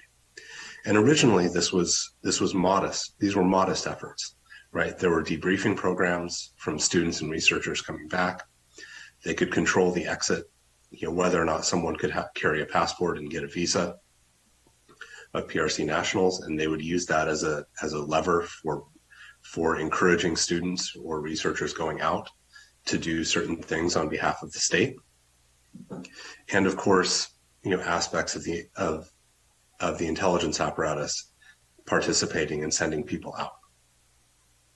But these were, by and large, in the beginning at least, sort of small efforts, right? They didn't necessarily have the resources. They didn't have the number of students. They didn't necessarily want to throw everything out in that way. They wanted to take their time, as Deng Xiaoping put it, and feeling for stones to cross the river. But as China developed, as it developed strategic plans for science and technology development, as it created more focus, as it took these broader objectives and brought them down to specific industries, these programs to acquire foreign technology and expertise expanded and expanded and expanded. And this to what we see today. One of the most notable, which I believe my friends and colleagues Alex Josky or Emily Weinstein will be speaking to you about today, are talent programs. And talent programs were a way of finding, sort of recruiting expertise to bring it back into China, right? Because setting up a sophisticated lab is a sophisticated effort. It's not something you just know. So you want people with that direct experience, right? And it doesn't matter what research is published. There's a lot of intangibles that come with the experience of working in a top flight lab, working with top flight researchers. And China wanted to make sure that they had access to it. And so they devised the talent programs and created incentives for luring people back. But they also realized that many Chinese people who went abroad and others who became targeted by the talent programs did not necessarily want to live inside the PRC year round. And so they developed flexibility of bringing someone there only for the summer months, bringing them there for 6 months out of the year. Ways to make sure that expertise was accessible and on tap at critical junctures. A second area is computer network exploitation, right? What we generally see referred to in media as hacking, breaking into the networks of universities, companies, other forms of research organizations, and making off with their product. And unlike the Soviet Union's massive effort to steal S&T information, the Chinese system has done this in more sophisticated ways that give primacy to the role of the researchers themselves. In the Soviet Union, the intelligence services, in a sense, led the collection of S&T information. In China, we often see the working together of intelligence officers or intelligence networks and the ultimate users of their products at defense-related research institutes, at universities that are part of the arms development and military modernization programs, and in some cases, companies. And the integration of this S&T expertise with the intelligence collection means that they're going after things that they can integrate into their own system, rather than simply getting a data dump, as was the case in the Soviet Union. Researchers are actually getting the pieces that they need to figure out how to accomplish their objectives, to solve an engineering problem, or to look for a kind of breakthrough in basic research to go forward. Another platform that's there for the PRC, although it's now far less accessible in the United States thanks to a proclamation issued in May of last year, they would send PLA officers and researchers abroad undercover, and they would go do research either to earn their PhDs, to do postdoc or other forms of visiting research fellowships, to research problems that they might not be able to solve or look at while they were in China. And they recognize that some US universities, but also Dutch, Australian, UK, German, Canadian, and many, many more, had specialized expertise that they were interested in. And they would send these officers to go work on those projects and then bring that expertise back.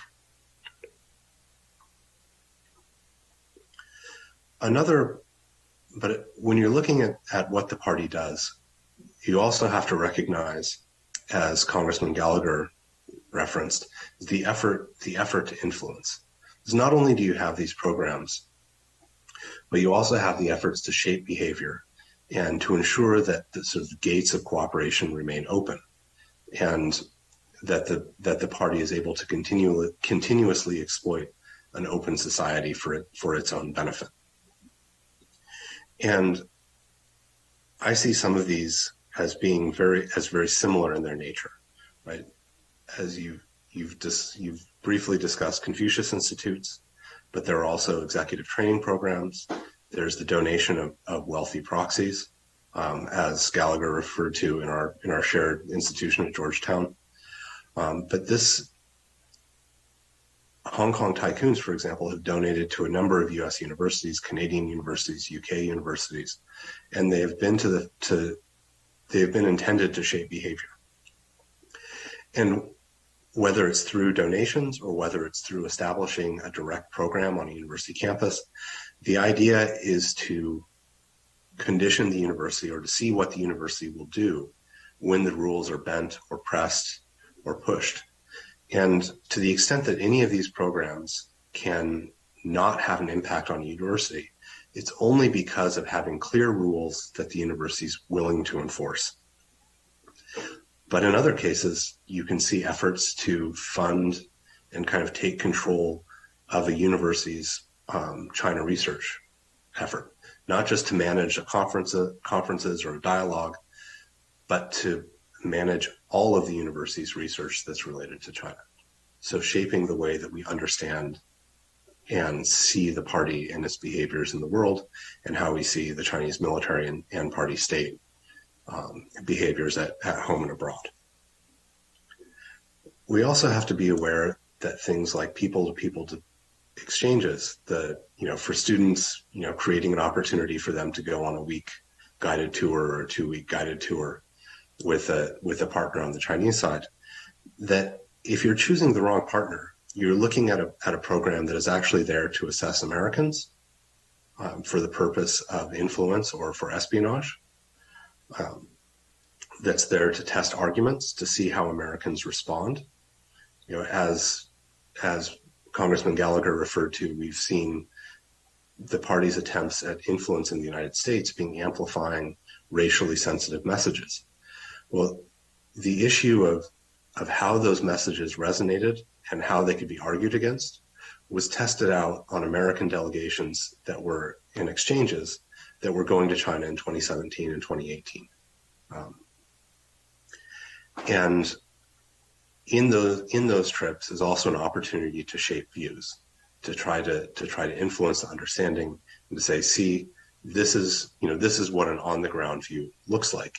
even though when you're talking about a country the size of the People's Republic of China, which is larger than the continental United States, you have a tremendous amount of variation that's every bit as rich and distinct as the regional variations here in the United States.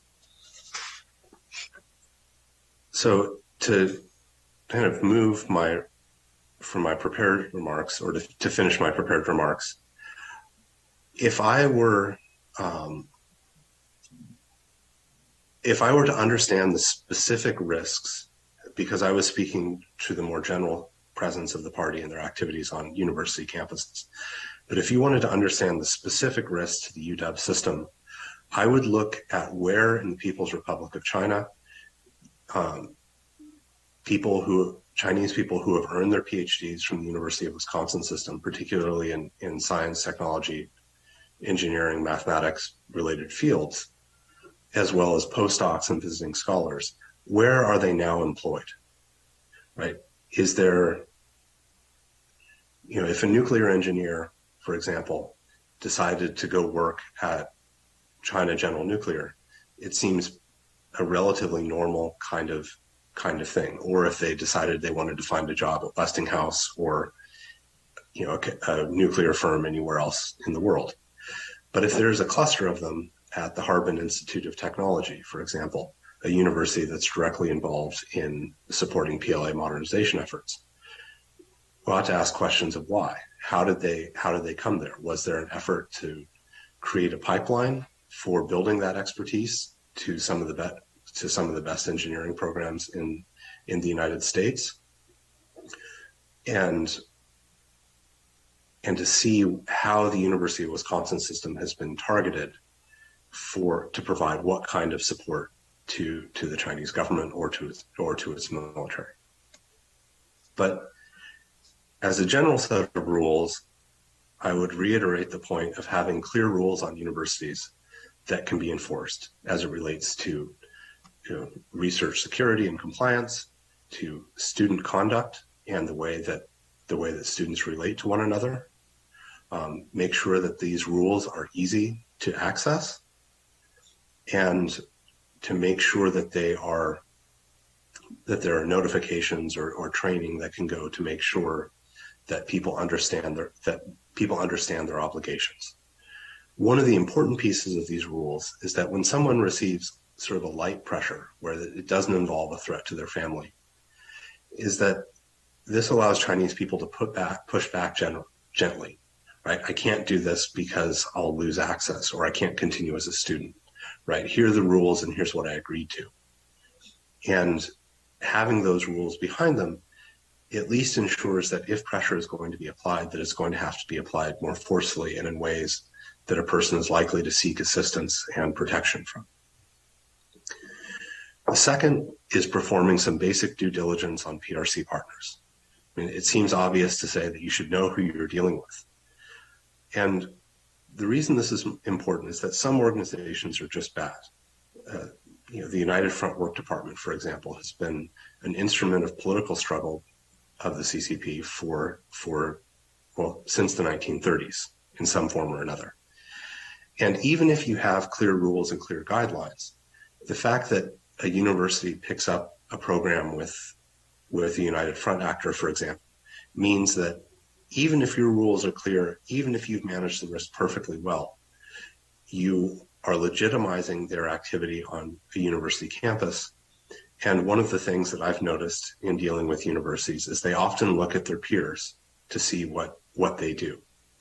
And as a result, you can end up, if they see another university or peer university having a relationship with this organization, then they may accept that as acceptable due diligence. Well, we know that university's fine, so they probably checked it out, when they may or may not have. There's no good outcome with this. The Confucius Institutes, for example, are something where even if you keep the programming in check, the idea is to have an impact and to shape behavior of the university. And so I don't see a good outcome when they're there. Or to pick another example, since I mentioned PLA officers on university campuses, in some cases, these officers have traveled abroad from non-existent PRC universities. Now, yes, the U.S. government, State Department, Department of Homeland Security should have caught that from the very beginning, but so should the universities that have sponsored them. And I think that this is actually an easy transition to the fourth point, or the third point, which is that there needs to be a conversation with the federal government about risks and how best to manage them.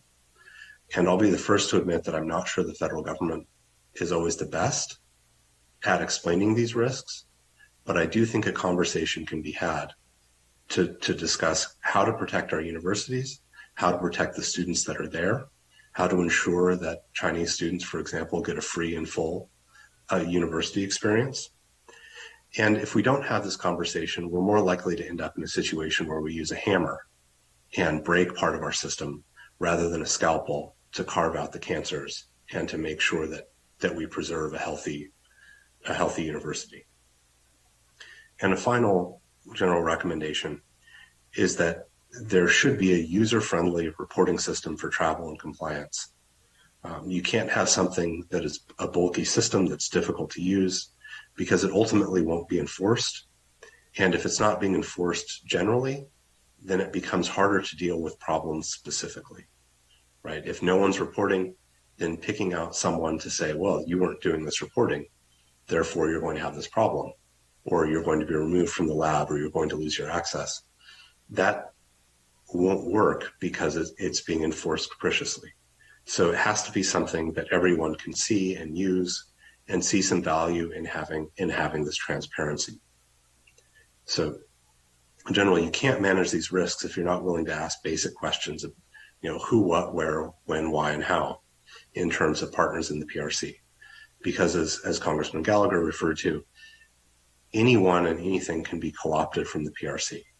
And so it takes a great deal of effort to ensure that any engagements are managed well, and that we're ensuring that we protect Americans, American institutions, and the people that we have extended our laws to protect. Thank you very much. Peter, thank you so much for your testimony here this morning. I do have a few questions I want to go through before I go to the committee. Something that caught my imagination, I think, as you were talking, was just the level of sophistication. So you had mentioned, student tours. You had mentioned just delegations, going from the United States, going to China, in how they mine those. So, I've been an American tourist. You probably have been. I mean, we're notorious for just going and speaking our mind, not knowing that we're being watched and recorded, in our thoughts and potential actions are being used to formulate future policy. Is there, as a legislator, and I know as a former collegiate student, you have lots of opportunities like these present themselves. But I struggle to blame the students sometimes, or even legislators.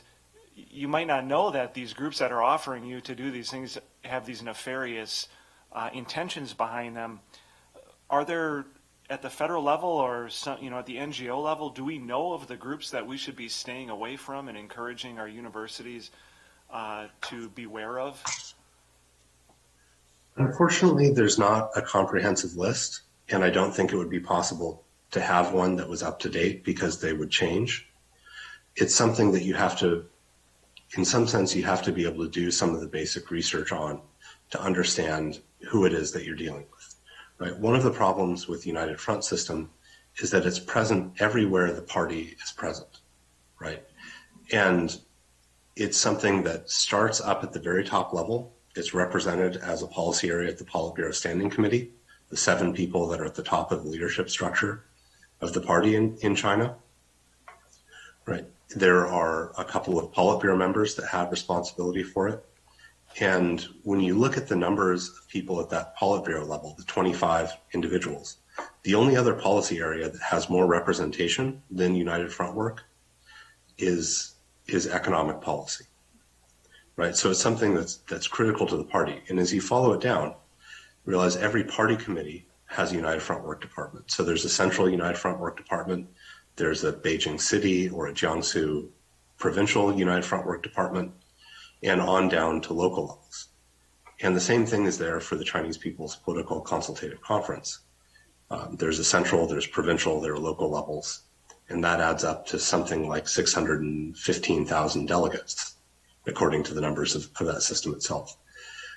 And then you realize that every ministry has a party committee, and that nearly every ministry has some sort of role. So the Ministry of Civil Affairs has the Chinese Chambers of Commerce, which are, in fact, the Ministry of Civil Affairs' contribution to United Front Work.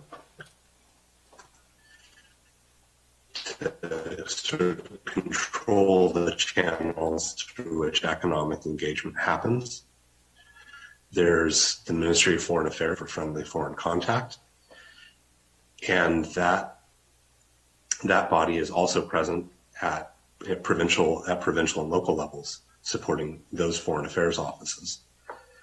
And it also means that Chinese state-owned enterprises, even private enterprises, and in some cases foreign joint ventures or wholly foreign-owned entities inside China that have a party committee, sometimes will have a United Front Work Department committee attached inside that's there to guide behavior within the company. So wherever the party is, you're going to face this problem, and it's only something that you can do by being aware that it's there, checking it when you can, and recognizing the risks that you're running with some of these engagements. And I think we could do a better job of preparing students, certainly preparing people before they go to delegations, and I would say, perhaps most importantly, helping state legislators understand what those risks are, because you will speak to people that I will never have the opportunity to speak to, and therefore, unless we can equip you beforehand to think about it and help with the right questions, it's going to be a difficult problem to address. Can you touch on whether we as policymakers and as public universities here, should we be more concerned with individuals that are abusing talent recruitment and research partnerships, or more concerned with the systems and the processes that these partnerships utilize? Oh, at the end of the day, right? Enforcement is going to involve some sort of process on our end to determine guilt or innocence, either administratively or legally. And so we can't help but be concerned with the specific individual, right? But we should be watching. We should understand the system on the Chinese side, or on the PRC and the party side, so that we can be watching for those interactions, and we can be watching for the efforts to reach out and to cultivate people. It is possible to monitor. It is possible to watch sometimes, and giving university giving itself the tools to respond or to recognize what those efforts are, I think is critical for educational purposes, to say, look, we had this request come in. This is what some of these things look like. Here's how you should understand. Please report if you've received similar requests on your own. Peter, I've got some more questions that I'll come back to in a moment. I just want to go to the committee here first. Senator Larson, did you have a question?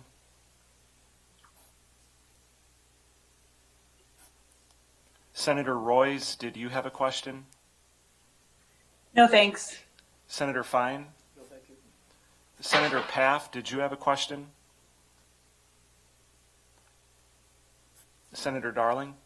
I don't want to look like Armenia or whatever her name was in Charlie Potter. Like, I have a question or two, but I do.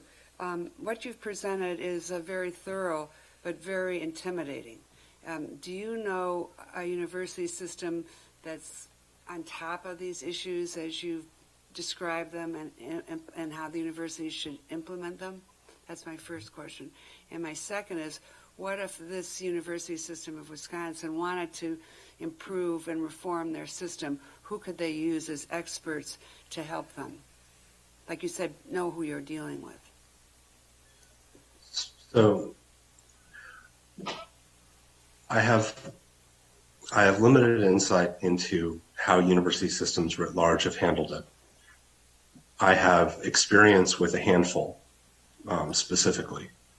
The first was the University of Texas, Austin, which was dealing with a wealthy donor, one of the same wealthy donors that is supporting the George H.W. Bush Foundation that Congressman Gallagher referred to. And the university, although it went through a messy process, it did review the donation, it did engage in a discussion and a process, and it took on new information from the outside, and that enabled them to come to what I think was ultimately a good decision to prevent this donor from having a stake in the university. Two other universities that seem to have adapted or adopted some new practices, and I'd hesitate to comment on their efficacy, but what they've done has informed some of my remarks and recommendations, would be the University of Florida system and the University of Maryland. As you may recall, University of Maryland had a Chinese student who spoke about their experience in coming to the United States and coming to the University of Maryland, and described it as fresh air. And in punishment and retaliation for what she had said, the university's programs with China were completely cut off, had almost overnight. And that university president stood firm and did not apologize for a student's exercise of their rights on United States soil. And he's taken he took a much closer look at the Confucius Institute that was handled administratively, and it was ultimately closed. And the university itself appears to be much more careful about how it engages with the Chinese system. And I'm assuming that they've hired a consultant to address to help them look through some of those things. There are sort of a range of individuals and companies that are capable of making those kinds of evaluations. Among them are my Australian friends, Alex Josky, John Garno, Anne Marie Brady, and there are a number of other people who have been journalists inside China who also have the skills to sort of dig and investigate and to look at who a university is dealing with. Could I ask another question, Mr. Chairman? Leading on to that, I meant Harry Potter. I don't know if I said Charlie Potter. A question about know who you're dealing with. If university looks into the background of individuals to a greater extent than they do their own residents, can that be described as an infringement of their rights or privacy? Because we have a big Chinese delegation in our university system. Look, I don't think there's a reason to do it on a widespread basis. I think it's something that should be handled in a targeted fashion as it relates to those systems and processes on the Chinese side. Where you see those efforts, that's where you should look first. I think as a general level, part of that is the responsibility of the federal government to examine. Right, it's the federal government that's providing the visas and allowing people to come. So there's a certain amount of checking that should be done there. But on issues of concern, I think that's a place where a conversation needs to be had about what kind of risks and what should be looked into. This is simply an area where I don't think we should be doing any kind of blanket sort of screening, but we do need to be careful and cautious and to take a serious look. And something that Congressman Gallagher referred to earlier was a problem of language resources and not having enough people know this. With 300,000 students from China or more in the United States, we can't possibly look into all of them, nor would we want to. But we don't necessarily have enough people to to look at the things that are flagged as problems. For example, some of the State Department and Department of Homeland Security's sort of automated screening mechanism flagged tens of thousands of student applicants as potential problems. The number of them that gets rejected is a fraction of a percent, because it is only a handful of people that will review those visas. So we have, in some cases, a huge question mark over tens of thousands of people, but we haven't made a real effort to look. So we would need more resources to look where there are specific problems. And until that happens, we need to make sure that any investigative resources are focused where we know there is sort of the intention of the party to build a capacity or to invest in a particular technology, and where we see the presence of those programs which we know are problems from the PRC side. So we use what the party does as the targeting mechanism for our own efforts. Peter, can you discuss for us a little bit the strategy that the CCP uses for recruiting recent graduates of U.S. institutions to go abroad following their graduation? To bring those recent graduates back to the PRC? Well, I guess I'm trying to get a understanding. You had a point that you had made about finding out where students and researchers are employed following graduation, and knowing what those are to see if there is something there. So do you have any insight into how the CCP goes about identifying researchers or recent graduates, rather, to try and connect them to businesses in the United States and other Western countries after graduation? I'm not sure that they're connecting them to U.S. institutions after graduation. They're monitoring those to bring people back, or to have access to that expertise, or to encourage an illegal technology transfer in those cases. And that monitoring is done through a variety of means. First is there's an entire sort of open source S&T intelligence system in China, centered around the Institutes for Science and Technology Information of China, STIC. And this organization kind of acts like a gigantic library for the Chinese system of foreign S&T research. So when people publish a paper, for example, it'll get sort of folded in and cataloged and filed away. And those institutions that are working on similar projects will get a dossier on, here's the cutting edge research in your field as it's taking place abroad. So if you wanted to form an international partnership, here are, the 3 universities in the United States, the university in Canada, the one in the Netherlands, and one in Italy that are doing the cutting edge research. And, from there kind of build out. A second are the sort of network of community organizations that are focused on science and technology that are connected to the United Front Work Department. There's the Western Returned Scholars Association. There are the various sort of localized versions of the China Association for Science and Technology. And there are other organizations that are devoted to talent spotting to identify people for the rest of the system to target. If there's anything that PRC intelligence or that the party itself is quite good at, it's at that indexing effort. It's probably the best at that kind of indexing effort to identify people and institutions that could be of value. You had mentioned that some Chinese nationals may be pressured into engaging in espionage while abroad. Is that pressure applied mainly to the individual, or would that be applied to families or relatives on the mainland? It could be applied to both. That threat could be, they might be asked gently themselves. They might be threatened directly themselves when they go back to the PRC, right? They might, the MSS might show it. The Ministry of State Security or its provincial sort of subsidiaries might knock on their door and say, we'd like you to come with us. And they might have sit them down in a hotel or a sort of a compound where people can be confined. You know, it ostensibly looks like a hotel, but it's not necessarily that.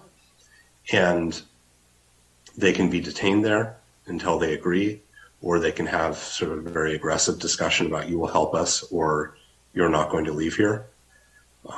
It could come to their family, right? You know, it's possible for people to receive phone calls, for example, from, you know, what they think is their mother or father, you know, only say, you know, there's someone here to speak with you, right? And the threat is implied by where it's coming from. So it's one of those things where I think if we want to welcome Chinese immigrants, we also have to think broadly about how do we help families as well, so that they don't go through this kind of pressure. Because I can say even when it happened, you know, the friends that I've had this happen to, even the sort of, you know, less kind of an indirect personal experience is quite a jarring feeling, and someone being forced to now make choices based on that kind of threat, when you know that the party does not necessarily have a bottom line in terms of what they're willing to do, you know, is quite discomforting, if you will. Peter, I thank you for your responses here to the committee's questions. Seeing no further questions from the committee, we will stay in touch. But I appreciate the work you're doing. It actually gives me comfort to know that there are people like you who are out there studying these complex issues, learning, and being able to be in a position to provide insight to policymakers here in the United States. So thank you so much for your time. Thank you so much for having me, and thank you to all of you for your attention to this issue. Thank you.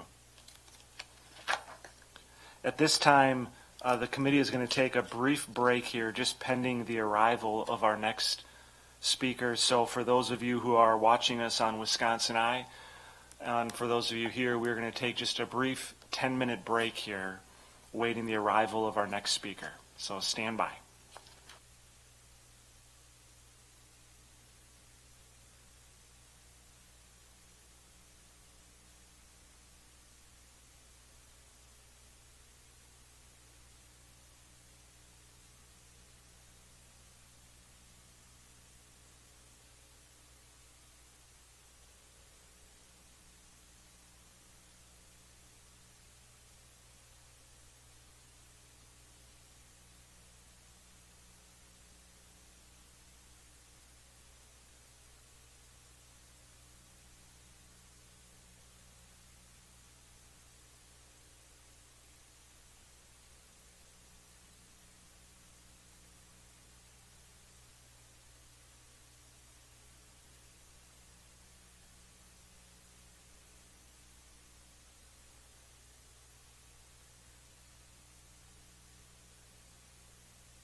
The Senate Committee on Universities and Tech Colleges is back in session. I'm Chairman Roth here, and we have been going through an informational hearing this morning.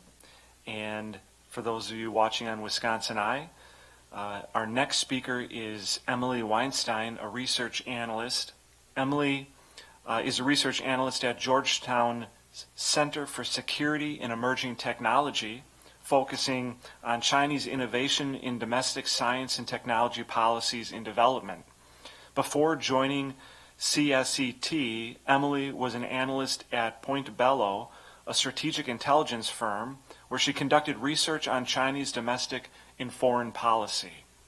Independently, Emily has contributed to research projects at the Australian Strategic Policy Institute, including the China Defense Universities Tracker and the March 2020 Uyghurs for Sale report. Her writing has appeared in the University of Nottingham's Asia Dialogue, the Global Taiwan Brief, Jamestown Foundation's China Brief, and the Project 2049 Institute's Asia Eye blog. Emily holds an MA in Security Studies from Georgetown Universities and a BA in Asian Studies from the University of Michigan. Welcome, Emily, and thank you for being with us here this morning. Thank you so much for that introduction.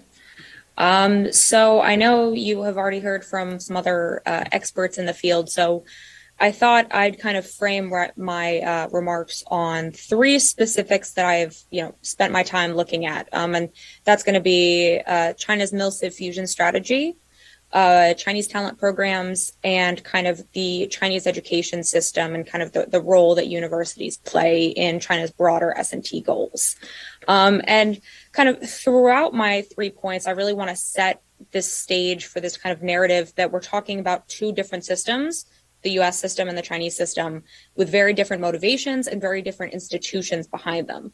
So I really think that when we're talking about university partnerships in the United States with Chinese counterparts, we really need to frame this as, again, we're not partnering with the same kind of university or institution as we would be in the United States or in Europe or in other countries. We need to kind of really place these in the context of China and the Chinese system. So to kind of start with China's military civil fusion development strategy, because I think I'll start at the higher kind of policy level and make my way down. But the commercial role of Chinese universities fits into kind of China's larger military civil fusion development strategy. And for the sake of time, I'll refer to it here as MCF. And what we really see is that China's military civil fusion, or MCF strategy, seeks to complement and fuse China's economic and security interests, both domestically and abroad. And it has pretty much resulted in effectively blurring the lines between the civilian and defense sectors in China.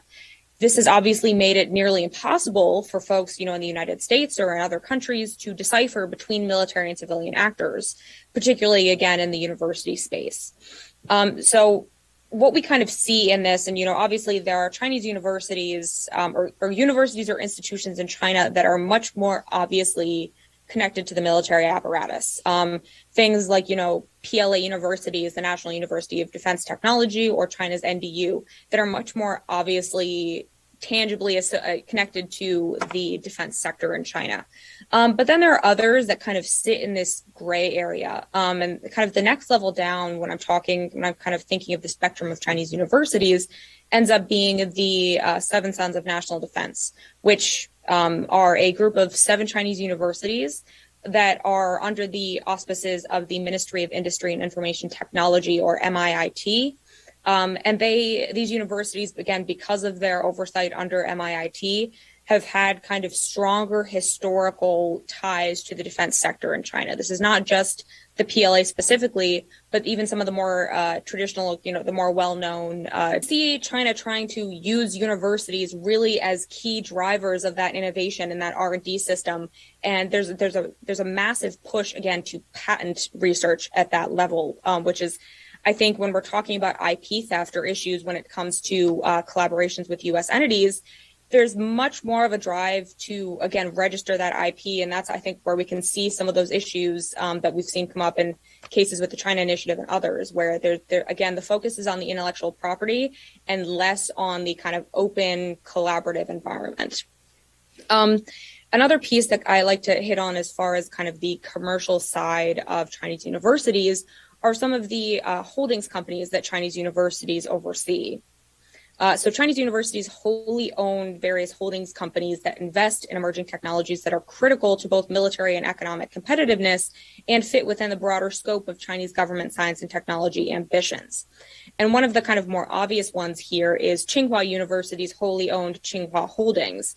Tsinghua Holdings actually is also the parent company of a company called Tsinghua Unigroup, which Tsinghua Unigroup, as some of you may be familiar with, was actually subject to several CFIUS investigations in the United States for trying to obtain or trying to acquire a stake in various semiconductor and chip manufacturing companies here in the United States. This included Micron, another one called Lattice. Those are just two off the top of my head. But again, this is kind of something where if you step back and you think about the fact that this is coming from the university level, U.S. universities, I know Stanford and MIT and other universities have incubators or things that, help to fund startups that are associated with the universities. And that's kind of the closest comparison I've been able to draw out as far as these activities between China and the U.S. But nowhere in the U.S. do we see U.S. universities wholly owning holdings companies that go out and create companies that invest in strategic industries, both in the United States and elsewhere. I think that's a big kind of difference that we see here. The last thing I'll hit on before I go to talent programs are also these kind of industry alliances and the role that universities in China play in clustering. We've seen a big push, I would say, over the past 10, 20 years where China is trying to create these one-stop shop kind of innovation or incubator parks. One of the more obvious and most famous examples of this is Zhongguancun, which is up in kind of the northwestern corner of Beijing. It's right near a bunch of universities, including, where I studied abroad. It's near Tsinghua University, Peking University, and a few others. And you've got pretty much a few block radius of these universities. You've got giant multinational tech corporations. Microsoft Research Asia has a giant headquarters right there. You see a lot of other big companies there, as well as some of the kind of venture capital funding mechanisms that exist as well to kind of bring together the university side research and the more industry, applied research side. So you see China making a concentrated effort to bring all of the relevant players together in one place. And we see this not happening just kind of writ large, let's just bring all the tech players together, but we also see them doing this in kind of a topical or thematic way as well. So for instance, in Wuhan, they've been trying to develop the Wuhan Optics Valley, like Silicon Valley, but focused on optical technology. And you have some of the big players from Wuhan University of Technology and others that are heavily involved in that effort, as well as, for instance, the Chinese Academy of Sciences. Again, you have some of those other funding mechanisms and some of the other industry players in that area as well. So again, there's a big emphasis to kind of push all of these things together. And I think it's something that when U.S. universities are thinking about partnering with counterparts in China, we need to kind of take a look, even if it just involves going to a map and looking who else is around that university or who else is around that department who may be subject or may be able to see the research that I'm sending over, or kind of just, be privy to some of those conversations as well. So lastly, before I kind of open it up for questions, the last thing I wanted to hit on were our Chinese talent Chinese talent programs, which again, when I started doing this research, they were kind of, I don't want to say they were a niche subject, but they were very, it was a very niche subject, and now it's kind of become this huge thing, and rightfully so. And I think it's something that, at least at the national level, I think we're really making progress in. But I think there are still a lot of things that we need to do to kind of bolster university understanding of talent programs. because again, it's fine if Congress understands it, but if the universities themselves don't understand it, we're going to have a very serious disconnect. So just a quick background on these. I was part of an effort at my organization, the Center for Security and Emerging Technology, to develop the Chinese Talent Program Tracker, where right now we have about 40 national level talent programs in that database.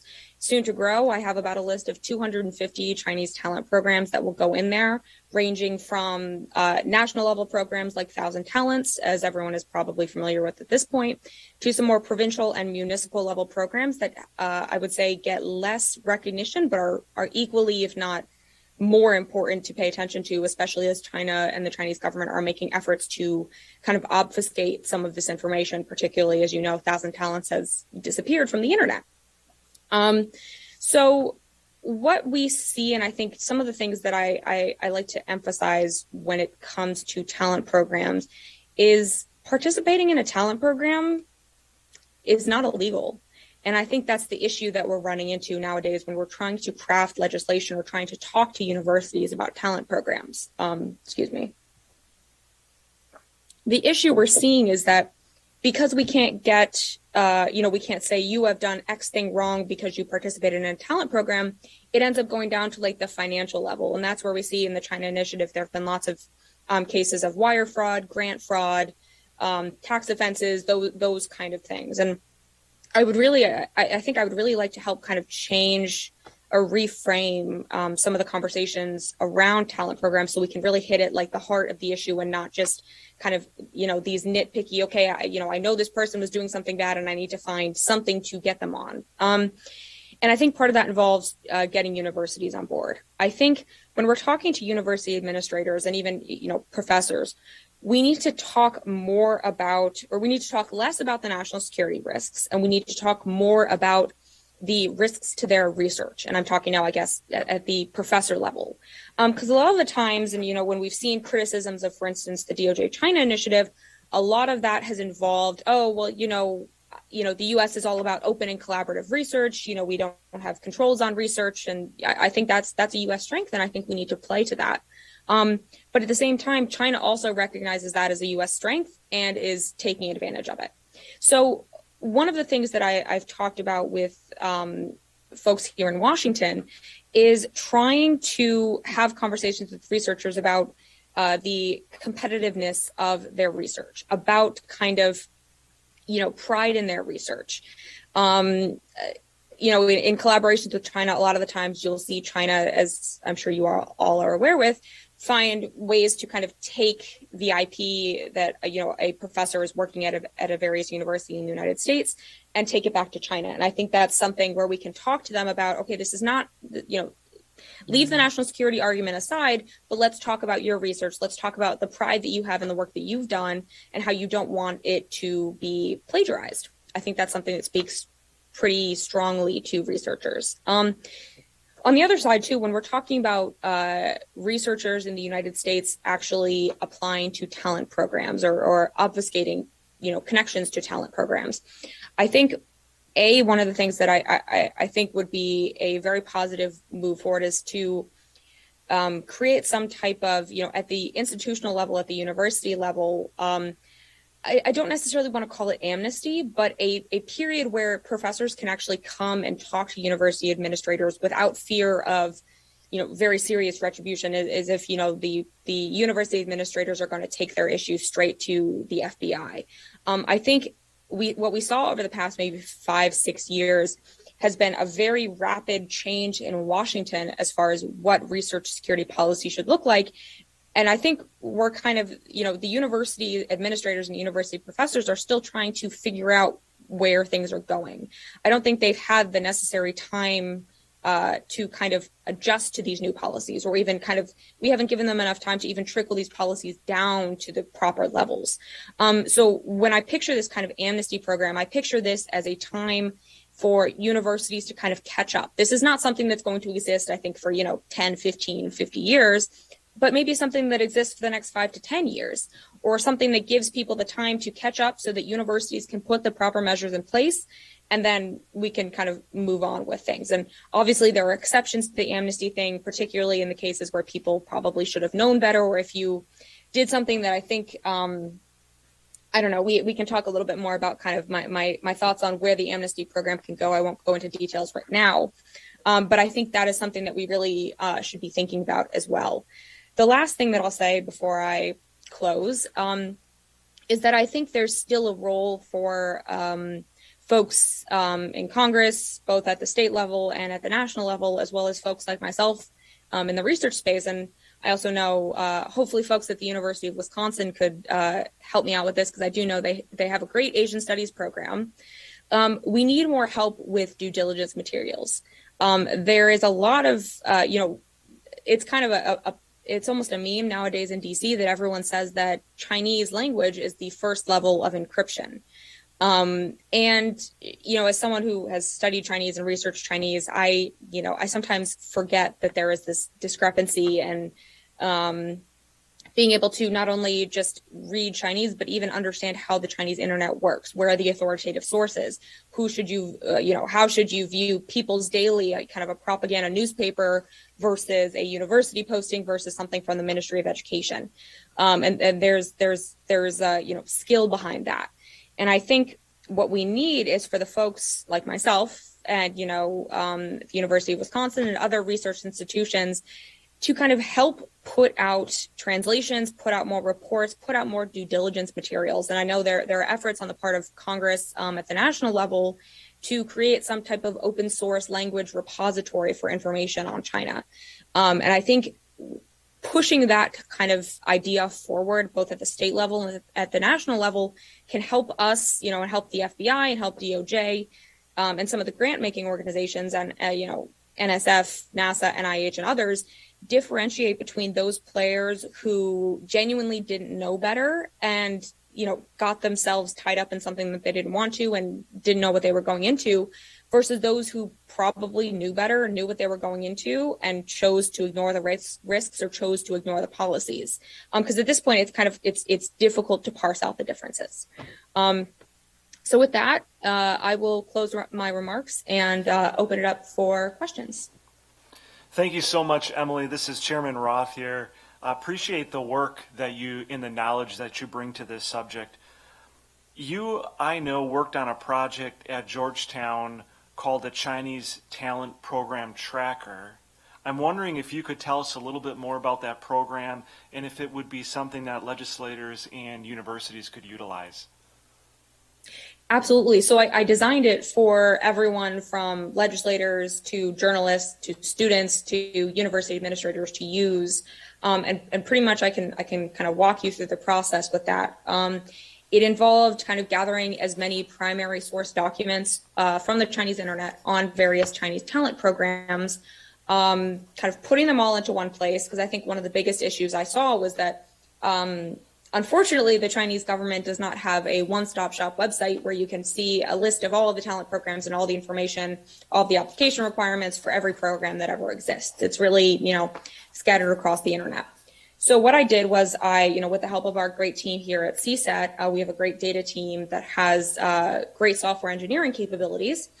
We were able to take some of the resources and primary sources that I found to inform the information on the talent program tracker, download them, save them, and host them on separate APIs, and in some instances translate some of them into English for folks, and make them readily available for everyone, ranging from an analyst sitting at the Defense Department to folks like yourselves, to someone who works at a university who got an email from a partner in China that said, hey, you should sign up for this, but they don't know anything about it and they want to kind of learn more.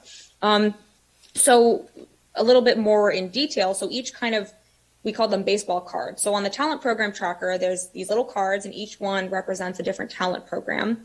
And it gives information on who the target audience is. And one of the things that I like to differentiate here is overseas versus foreign in the context of China. Because the Chinese look at overseas versus foreign, which I think often get used interchangeably in the United States.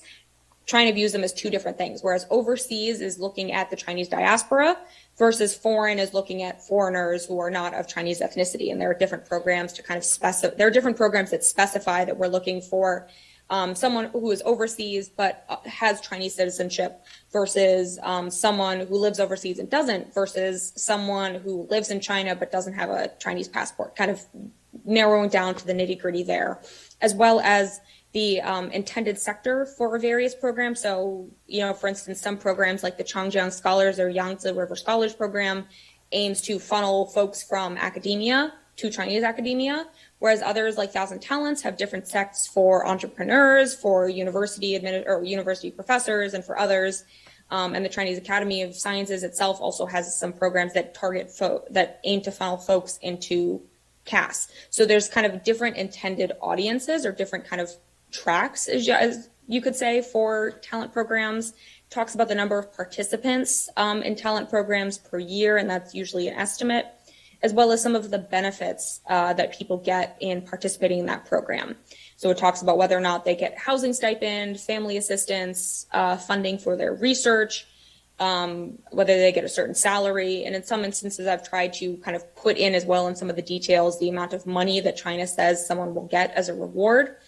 But the talent program tracker is still growing. So in the next iteration, which should be coming out hopefully by the end of 2021, I'm going to be including information as well about application requirements, because I think that is something that paints a picture of kind of why these Chinese talent programs are different from things like in the United States, like a Boren Fellowship or things like that. Because in looking at these, I've really been able to see that the Chinese talent programs often require a lot more at the application stage than you would traditionally see with kind of other fellowship opportunities. So you're able to kind of parse out some of the differences if I can just kind of lay out all of those differences in application requirements. But the other thing is that I've gotten a lot of questions from folks at universities and at the Department of Justice on kind of, are they required, are participants required to hand over, their IP that they've worked on at a U.S. university? Are they required to disclose at the application process whether or not they've received grant funding from NIH or NASA or things like that? Are they required to set up some type of bank account in China or elsewhere, kind of things like that? So that's kind of the next iteration. It'll also include more information on municipal level programs. But it's still growing, and I'm always open to recommendations or, advice from folks like yourself on what else should be included. I appreciate that, and thank you for kind of walking us through that. You began your remarks here today talking about military-civil fusion, and I'm wondering if you can kind of just help me gain a little better context here when it comes to mil-civ fusion and trying to evaluate mil-civ fusion in the research concerns associated with it. Do you look at projects that have broad STEM applicability? Is it more of a case-by-case with projects that might have dual-use applications? What should we be looking at? So for me, I tend to start from the strategic policy level. So for instance, China's medium to long-term plan for science and technology development, which came out in 2006, and I think it was from 2006 to 2020, and we're currently waiting for the next iteration to come out hopefully soon. But they actually lay out kind of all of their, S&T goals at the industry or sector level. And that's, to me, that's a great list to start at. And there are other policies out there. Again, the medium to long-term plan for science and technology development has been translated into English, so very accessible. Things like Made in China 2025 and China's innovation-driven development strategy, also both of which have been translated into English, are also great places to go where you can see, again, what China is strategically interested in. So for broader context where this fits with mil-civ fusion, is that with Xi Jinping, kind of what we're seeing is they're trying to build this national integrated strategic system that weaves together kind of all of these policies. So innovation-driven development with military civil fusion, kind of weaving them and embedding them all into one policy, which sounds like a very scary kind of policy behemoth. But they're working towards that. And so mil-civ fusion, again, and one of the issues when I'm trying to think about military versus civilian, I really have a hard time even identifying what isn't dual use in the Chinese context. For instance, some research that I'm working on right now is looking at Chinese state key laboratories. And I recently found out that the Chinese state key laboratory for cancer research is actually housed at the PLA's 4th Military Medical Hospital. So how do you even characterize that? Is it military? Is it civilian? You can't weaponize, to my knowledge, I'm not a scientist. You can't necessarily turn cancer into a bioweapon, but the PLA is interested in it. So kind of how do you parse out that, if you want to partner with them, if you want to look at their research, things like that. So China's really made it hard for us. So to me, everything is dual use.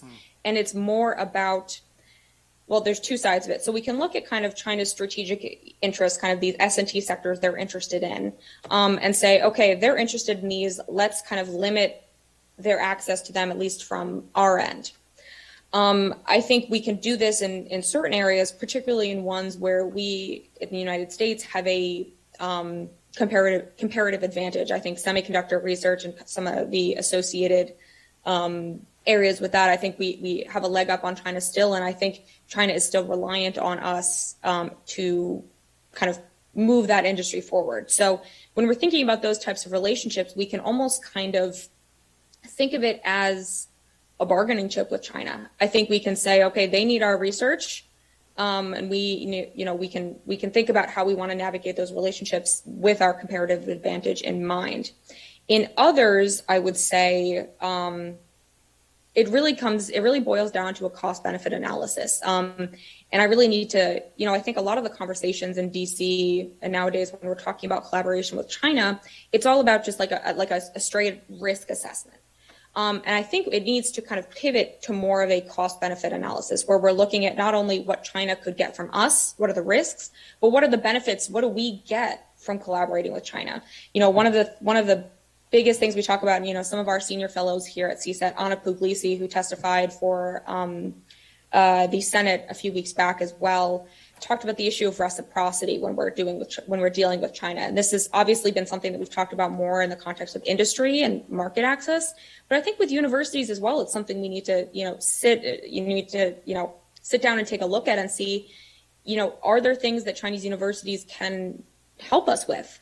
And in instances when there are, I think that, that then warrants a collaboration. And I think we can go into these collaborations now with this mindset of, there are risks involved, but I think there are still some instances where the costs outweigh the benefits, perhaps. And I'm not a scientist; I don't necessarily know where those stand. That's just what the science, the experts have told me. But yeah, I do think, again, going to the policy level, looking at China's stated interests and mapping those onto kind of where U.S. strengths and weaknesses are, I think is a really good way to kind of navigate future collaboration. Thank you for that. I'm going to turn now to the committee. Senator Nass. Just a general question on when we look at the information and technology and research and protecting it as best we can. To do that, and it may be a combination of it. Of course, we have the president of the system and the Board of Regents here in Wisconsin. I don't know that they're going to be as diligent, I guess, in my opinion, of being at the front end of protecting what we have. And then we, of course, have Congress and we have the state legislature.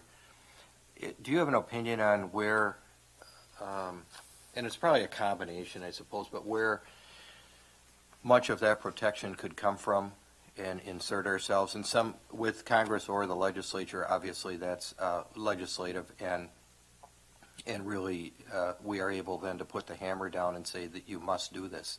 If we wait for perhaps the Board of Regents or the President to enact protections, that may take a longer time period than what the legislature could do. And it depends on where you're going to begin additional protections and so forth. So just if you have any thoughts on that. Yeah, no, absolutely.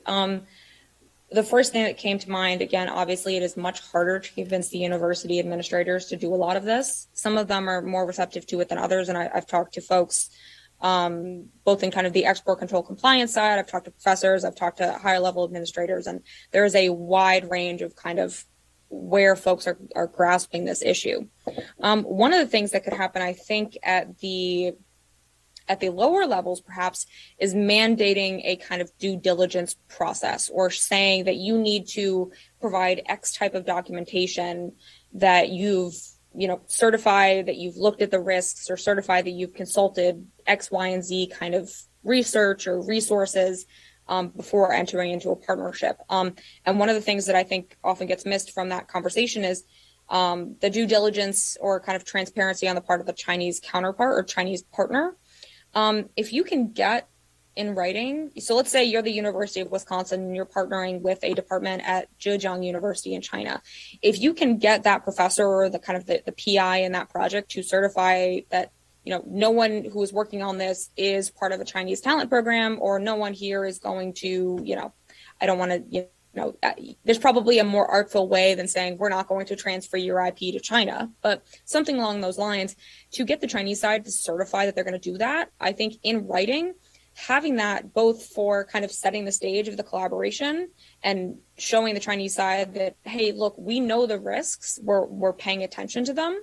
On the one hand, I think is really powerful. But then in the instance, God forbid things were to go wrong, you have this written documentation, and there are then kind of ways to kind of move that forward through legal means or through other means if necessary. So I think that that's one kind of way to do it.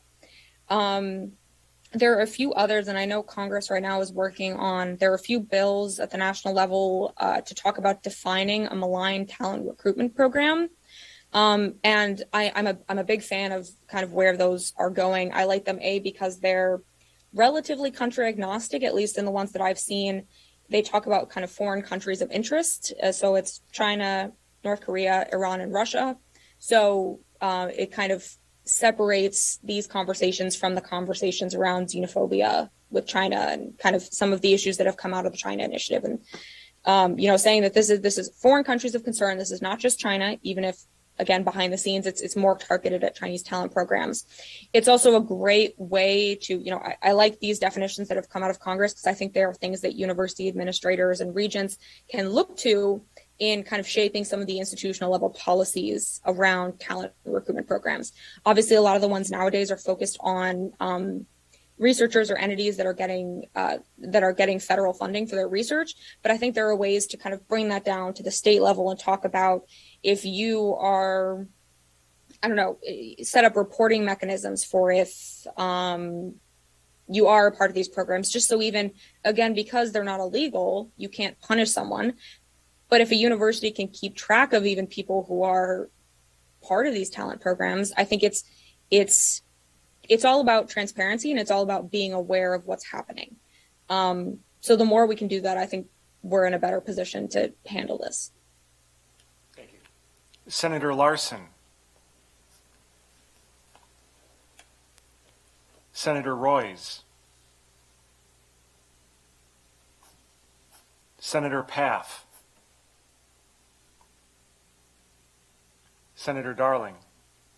Thank you, Mr. Chair. And if it's all right with you, I'd like to ask a question, and then from the answer to follow up, if I might. Yes. Thank you. You mentioned that the universities are more of an economic driver than you think the United States universities are. I think that's a very important point. And you said they're the drivers of innovation. Where does the money come from for that investment in innovation? And then I have a couple of questions to follow up. Yeah, no, it's a great question. The money is coming directly from the Chinese government. So for instances, in the kind of larger spectrum, the majority of Chinese universities are, again, under that Ministry of Education. So the money is coming from the Ministry of Education. In other instances, like I said, there are the Seven Sons of National Defense who are under the Ministry of Industry and Information Technology. And so that ministry is funneling money down to these universities. You also have some trickle down where, for instance, the municipal or the provincial level Ministry of Education is the one overseeing a university in a specific province. So sometimes you'll see it down at that level. But again, it is from it is from the Chinese government. These universities don't do the same type of fundraising or anything like that as U.S. universities do. And we've actually done a few projects at CSED, and I'm happy to share after this call, looking at kind of tracking the budgets of Chinese universities. Some of my colleagues here at CSED are working on projects on that now. And others, there's one that exists already called the State Council Budget Tracker, which you can actually look at the amount of funding or look at the 2019 budget of the Ministry of Education and look to see kind of where money is going. And we've got the original document for that as well as the translation. So again, these ministries have various lines of various line item budgets that go towards certain parts of universities, including, and one of my colleagues has kind of laid this out very nicely, we were able to find that in various university and Ministry of Education budgets, they actually lay out specific line items for attracting foreign talent. To the point of like, we want to get researchers to work in environmental sciences to bring to this university. So they're very enlightening budget documents. But again, I know that's kind of a long-winded answer, but yes, long story short, it is coming from the government. If I might follow up, Mr. Chairman. Well, what you said was really striking to me because we try to go along that similar track and have the government make an investment. And it was very difficult, but it was interesting to me that you set up the goal to increase innovation in technology. And we're trying to catch up with China.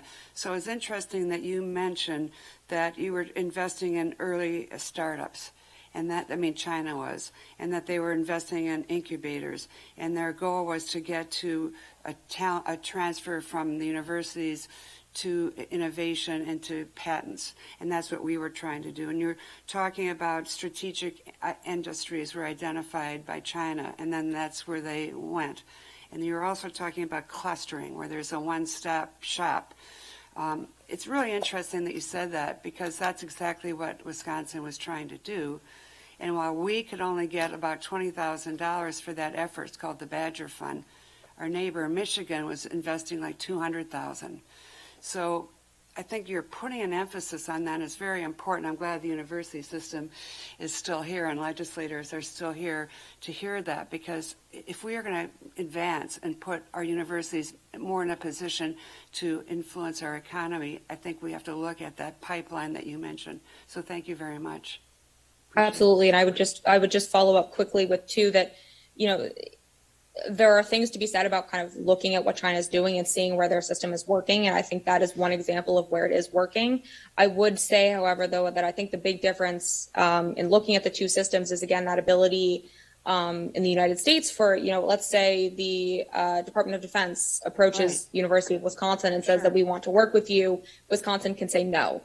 Chinese entities, because of, you know, their kind of oversight mechanisms and kind of the or where the universities sit in this larger system, they're not able to say no. So it's almost like forced clustering, where we want this, again, it's more voluntary clustering, but again, regardless, it creates the same kind of outcome that's super important. Right, and it's strategic.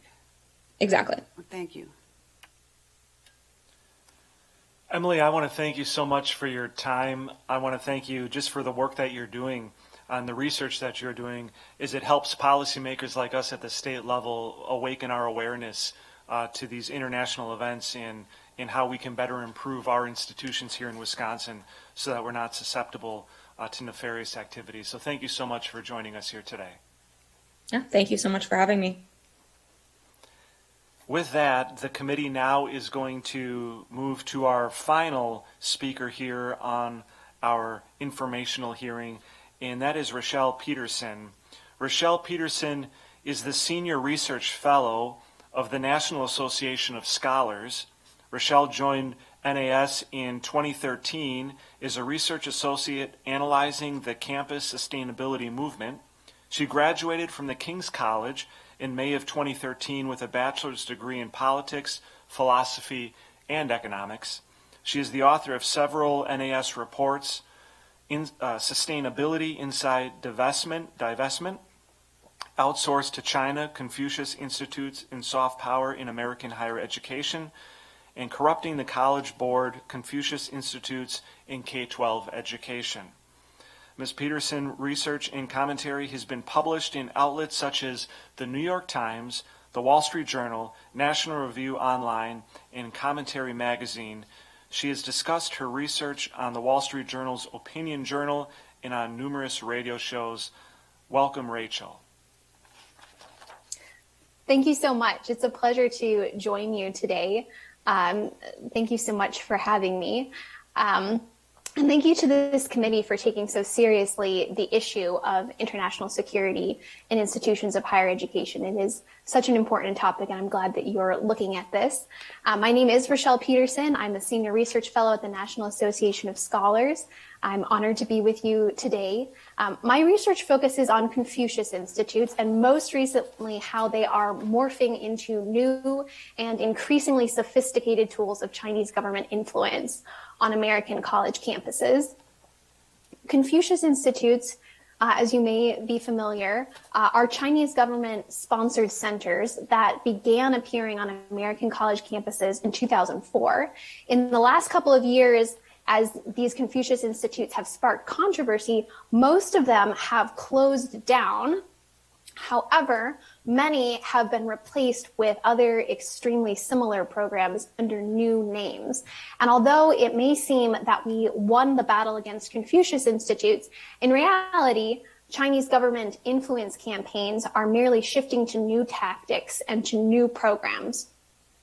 So today I would like to make 3 points in my testimony before you. First, that American higher education is a target for the Chinese government, as shown by its vast investment into Confucius Institutes. Second, that Chinese government influence campaigns are becoming more sophisticated, more complex, and harder to track.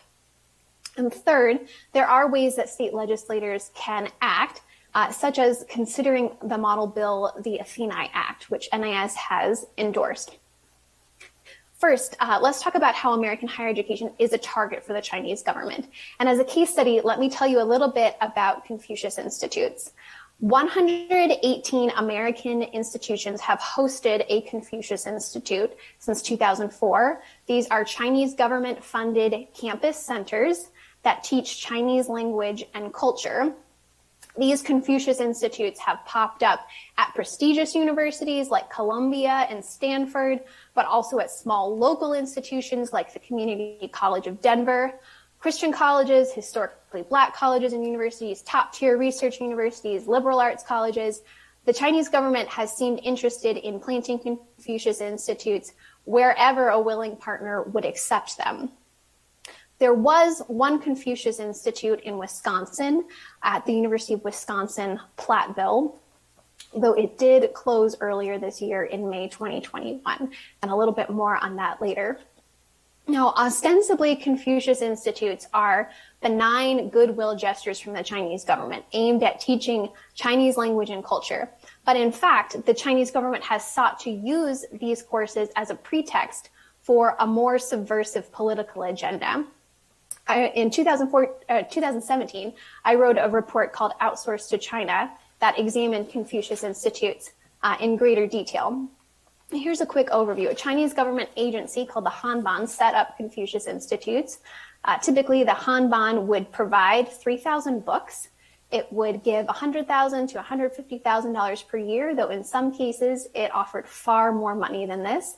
And then this Chinese government agency would select and pay the Chinese teachers and the institute's Chinese co-director. So this structure with the Chinese government choosing the teachers, sending over textbooks, puts the Chinese government in an advantageous position. But in addition, the Hanban would typically also reserve to itself the right to veto any course material or public events, to evaluate the teachers, and to prohibit transgressions of Chinese law. And from time to time, both the Chinese government and the Chinese Communist Party have been forthright about trying to use this leverage over Confucius Institutes for political purposes. For instance, in 2009, Li Changchun, then the head of propaganda for the Chinese Communist Party, called Confucius Institutes, quote, an important part of China's overseas propaganda setup, close quote. 2 years later, he also said, quote, the Confucius brand has a natural attractiveness. Using the excuse of teaching Chinese language, everything looks reasonable and logical, close quote. Then in 2010, Xu Lin, the Director General of Hanban, the Chinese government agency that runs Confucius Institutes, was given one of the world's most influential Chinese people award. And in her acceptance speech, she said, quote, "Confucius Institutes are an important part of our soft power. We want to expand China's influence," close quote. A report in 2019 from the U.S. Senate Permanent Subcommittee on Investigations found that the Chinese government has spent about $2 billion worldwide on Confucius Institutes and at least $158 million just on the United States. So the rapid growth of Confucius Institutes between their launch in 2004 and their peak in the United States in 2015, when there were 109, indicates that the Chinese government has enjoyed a good deal of success. However, Confucius Institutes have begun shutting down across the country, giving at least the first impression that the Chinese government's influence is waning in American higher education. And although certainly the United States as a whole is far more aware of Chinese government influence operations, and many measures have been taken to protect American colleges and universities, the Chinese government remains highly motivated to seek alternative avenues of influence. And this is the second point that I want to bring to you, that Chinese government influence campaigns are becoming more sophisticated, as shown in the case of Confucius Institutes. So of the 118 Confucius Institutes that have ever existed in the United States, 90 have shut down, 76 have closed. And again, in part, this sounds like a success story, an indication that a number of US policies implemented in the last couple of years may have worked. Let me highlight just a few of the things that have happened. In the last 3 years, the FBI has announced it was probing potential espionage at Confucius Institutes. Secretary of State Mike Pompeo declared the Confucius Institute U.S. Center a foreign mission of the People's Republic of China, and he urged colleges to close their Confucius Institutes. The State Department also cracked down on visa fraud at Confucius Institutes. Education Secretary Betsy DeVos also warned schools to beware of Confucius Institutes. And DeVos took another very important step, which is that for the first time since 1986, when Congress mandated that colleges must report foreign gifts and contracts, DeVos enforced that law, leading to colleges and universities back reporting some $6.5 billion with a B in foreign funding. And these disclosures showed money not only from Confucius Institutes, but also from Russian cybersecurity firms, from Huawei and ZTE, Chinese tech firms that were declared by the FCC to be national security threats. So lots of interesting findings in those disclosures. And Congress also sprung into action. In 2018, the National Defense Authorization Act included an amendment barring certain Department of Defense grants to universities with Confucius Institutes, and a number of state legislatures too have begun investigating and considering bills to take action on Confucius Institutes in their state. And yet, despite all of that, concern about Chinese government overreach is almost never a reason that colleges cite when they choose to close their Confucius Institutes. Instead, they typically praise the Hanban, the Chinese government agency that runs Confucius Institutes, and they criticize federal policies that, quote, forced them to close these programs that they deem valuable and important. My colleagues and I at the National Association of Scholars are now working on a new research project called When Confucius Institutes Close, and we are tracking what really happens when a Confucius Institute closes, particularly whether it gets replaced by a similar program under a new name. That research is still in progress, but so far we have filed more than 100 Freedom of Information requests at 80 public colleges and universities, resulting in more than 2,000 pages of documents, including some from the University of Wisconsin-Platteville. And while we are still putting together the final numbers, we do know that the single most popular reason colleges give for closing their Confucius Institute is that they are replacing it with some other partnership with China. In the majority of these cases, that new partnership is extremely similar to the old Confucius Institute, and kind of incredibly, sometimes it is even funded by the same Chinese government agency that runs Confucius Institutes, making this truly simply a renaming operation. And this is becoming more complicated to track. The Chinese government is becoming sophisticated about this. There is no uniform name for this replacement program. Often it is called a Center for Language Exchange and Cooperation, a name that gives a nod to the Chinese government agency, the Hanban, which I told you earlier runs Confucius Institute. It recently renamed itself the Center for Language Exchange and Cooperation, just like some of these Confucius Institutes are renaming themselves, but other names circulate too. And it is clear that the Chinese government will not be so naive as to replace Confucius Institutes with a single monolithic entity. The new strategy involves flexibility, subterfuge, and above all, a desire to deepen Chinese government influence in a less visible way. So increasingly, this involves partnerships that operate behind the scenes, and the Chinese government's participation is often largely invisible unless you know exactly where to look or which Freedom of Information requests to file. Here are a few examples of some of the things that we've found so far. Our FOIA requests show that Georgia State University, the same month that it closed its Confucius Institute, signed a new agreement with a Chinese university, Beijing Language and Culture University, which had been its partner in the Confucius Institute. And these two are now operating the Chinese Language and Culture program, whose programs almost exactly duplicate those that the Confucius Institute once ran. Here's another example.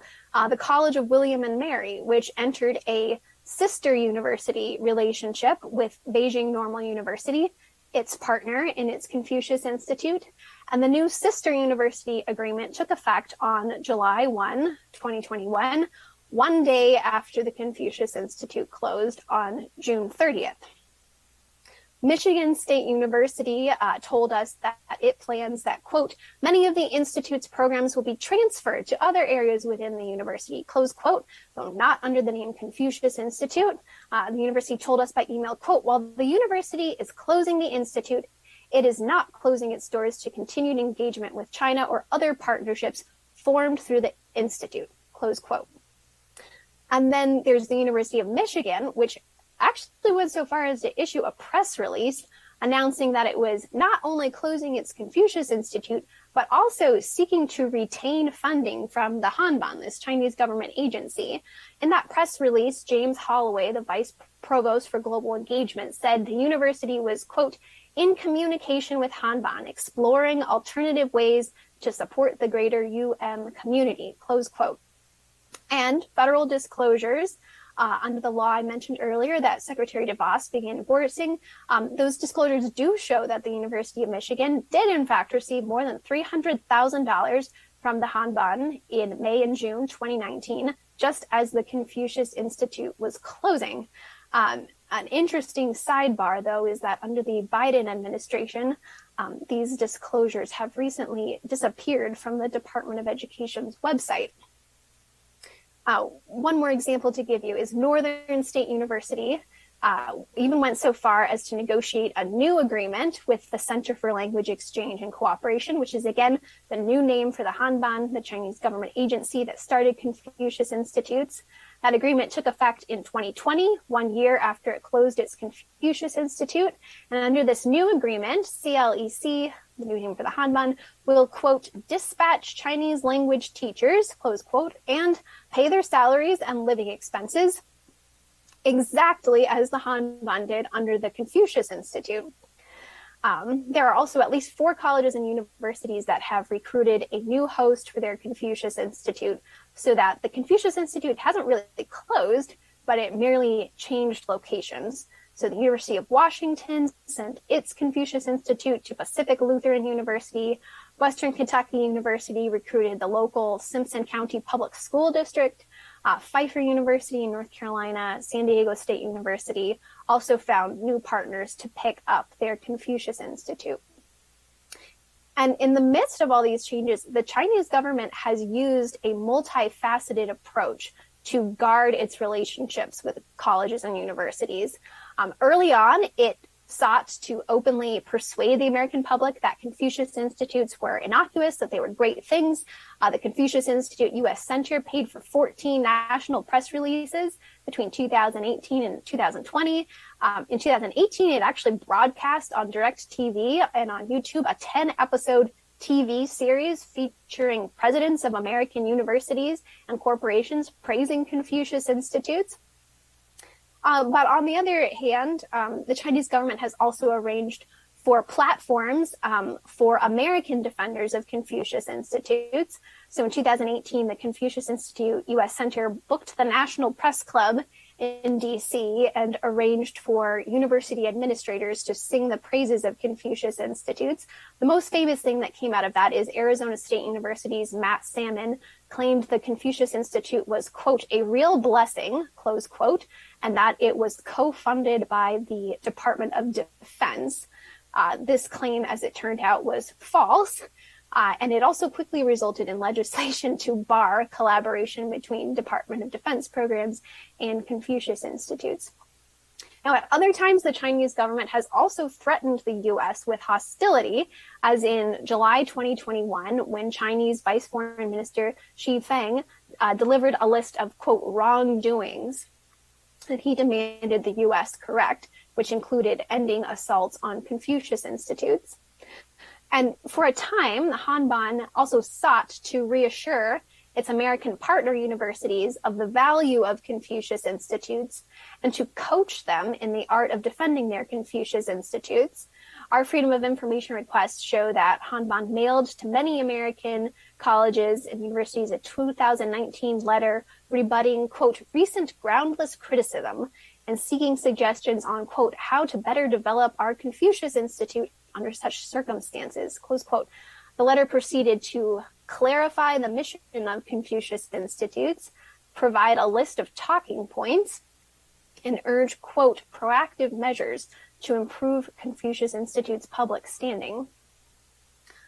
But the Chinese government's most effective strategy out of all of these things it has tried has been one of rebranding.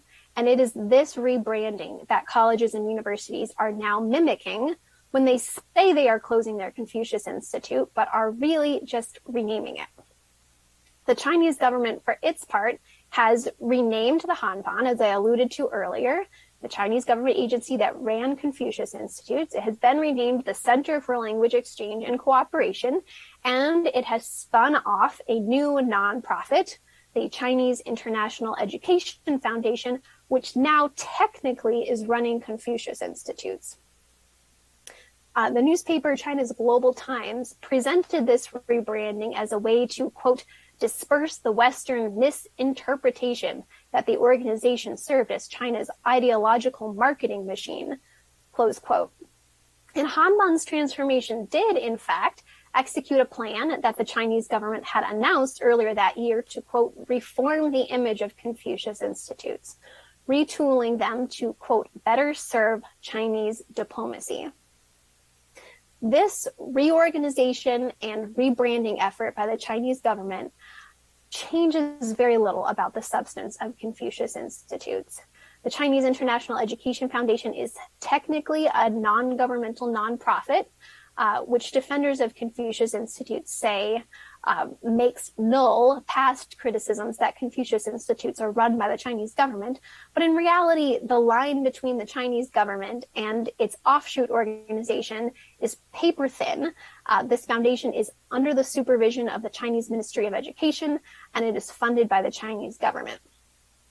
Meanwhile, the Center for Language Exchange and Cooperation, the new name for Hanban, continues to handle most of the work that Hanban once did. According to China's Global Times, it maintains the responsibility to, quote, coordinate Chinese language learning resources, make standards for teaching, and support training for teachers and compilations of books, close quote. Hanban's reorganization has prompted a cascade of rebranding efforts at American universities. Many of them are eager to ditch the now toxic name Confucius Institute, but they're equally eager to retain the funding and the close relationships that they had with Chinese institutions. So they have sought to keep aspects of their Confucius Institute without using the name, understanding that the name Confucius Institute has become a political liability, though they hope to continue their engagement with the Chinese government. This all means that the United States is headed for a post-Confucius Institute world.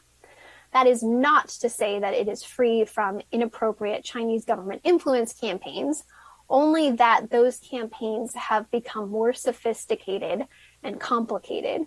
Confucius Institutes are falling away, but they are falling away like a scaffold, unneeded now that the relationships between American universities and the Chinese government have already been built.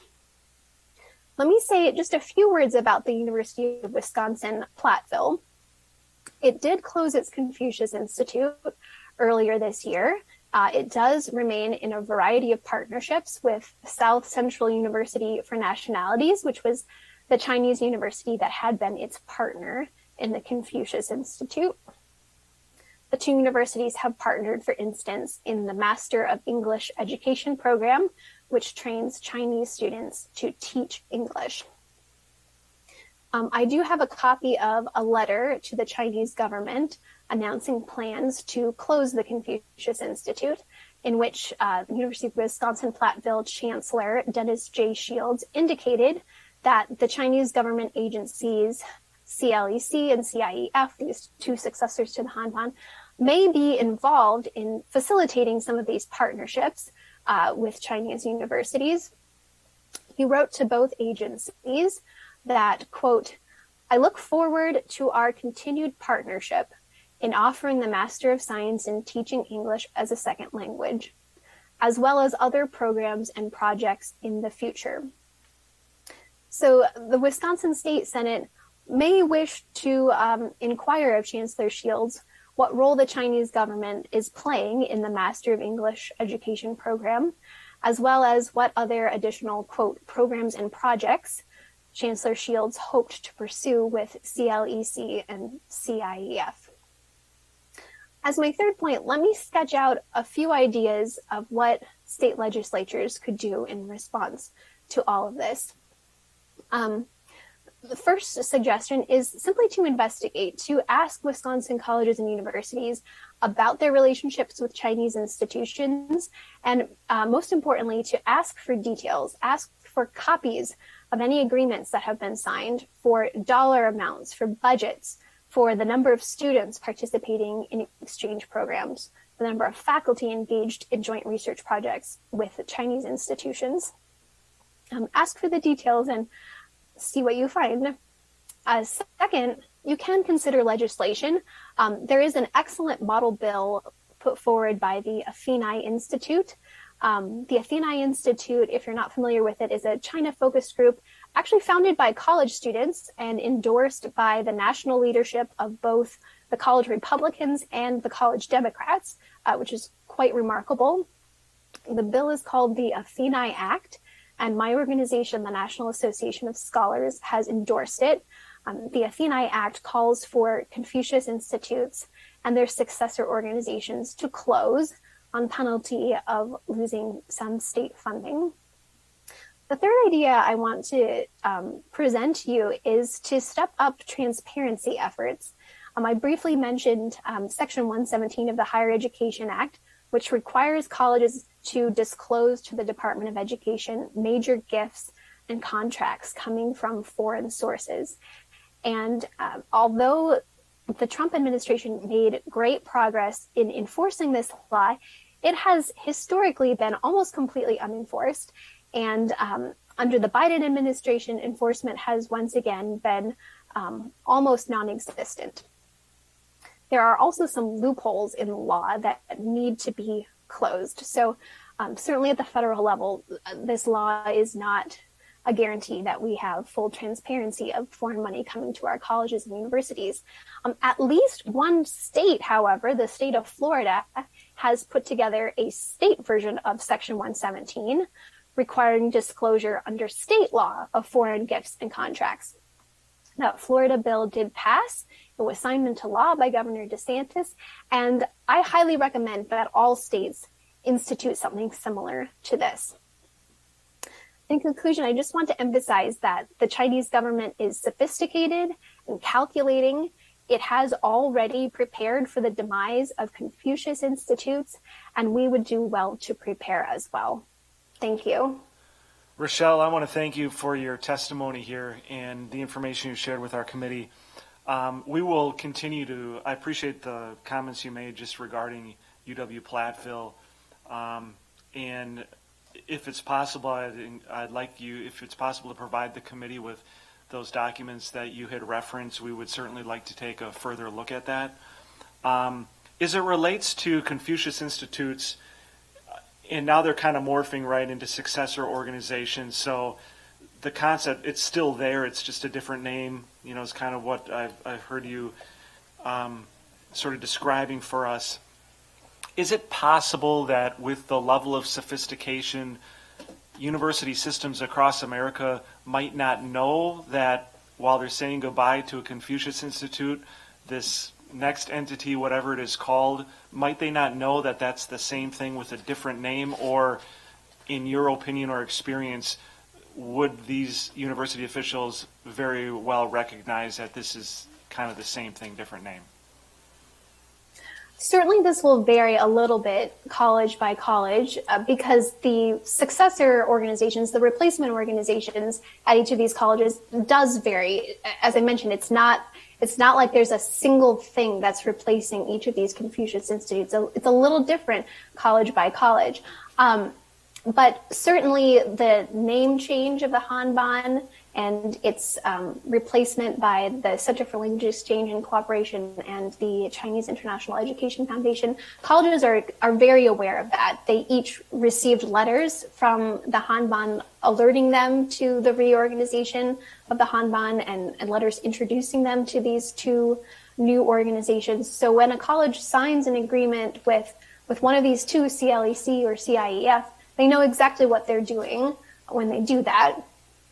Also, again, I find it quite striking that most colleges, when they close their Confucius Institutes, they're almost at pains to emphasize how much they love their Confucius Institute and how sad they are to be losing it. And I actually did not expect to see that. I expected a little bit of face saving, of course, but not quite so much love for the Confucius Institute, given how forthright many federal agencies have been about their concerns over Confucius Institutes. Rochelle, I'm going to go to the committee now for questions. Senator Nass? On the, I don't know, my gut feeling, I guess, is that generally there's too much trust, I think, out there and a willingness to work with the Chinese and that nothing is going to happen and everything is going to be fine. Not everybody thinks that way, but when I looked to the FBI, the head of the FBI had said they open a counterintelligence investigation about every 12 hours regarding the Chinese. And so that gets back to the Florida legislation, and perhaps many, including Wisconsin, should be taking a look at that, and we should be more aggressive on what the Chinese are doing here. Certainly they are with us. It's expected that about 80% of the U.S. population is already in a database in China with a lot of our personal information. And so knowing that, I think generally speaking, the universities, that's why I don't have a lot of hope with the university doing something, but they are just too, I guess, trusting and want to work with the Chinese, and some of that's okay within the scope of protecting what we have as far as our research and so forth. So I guess the question is,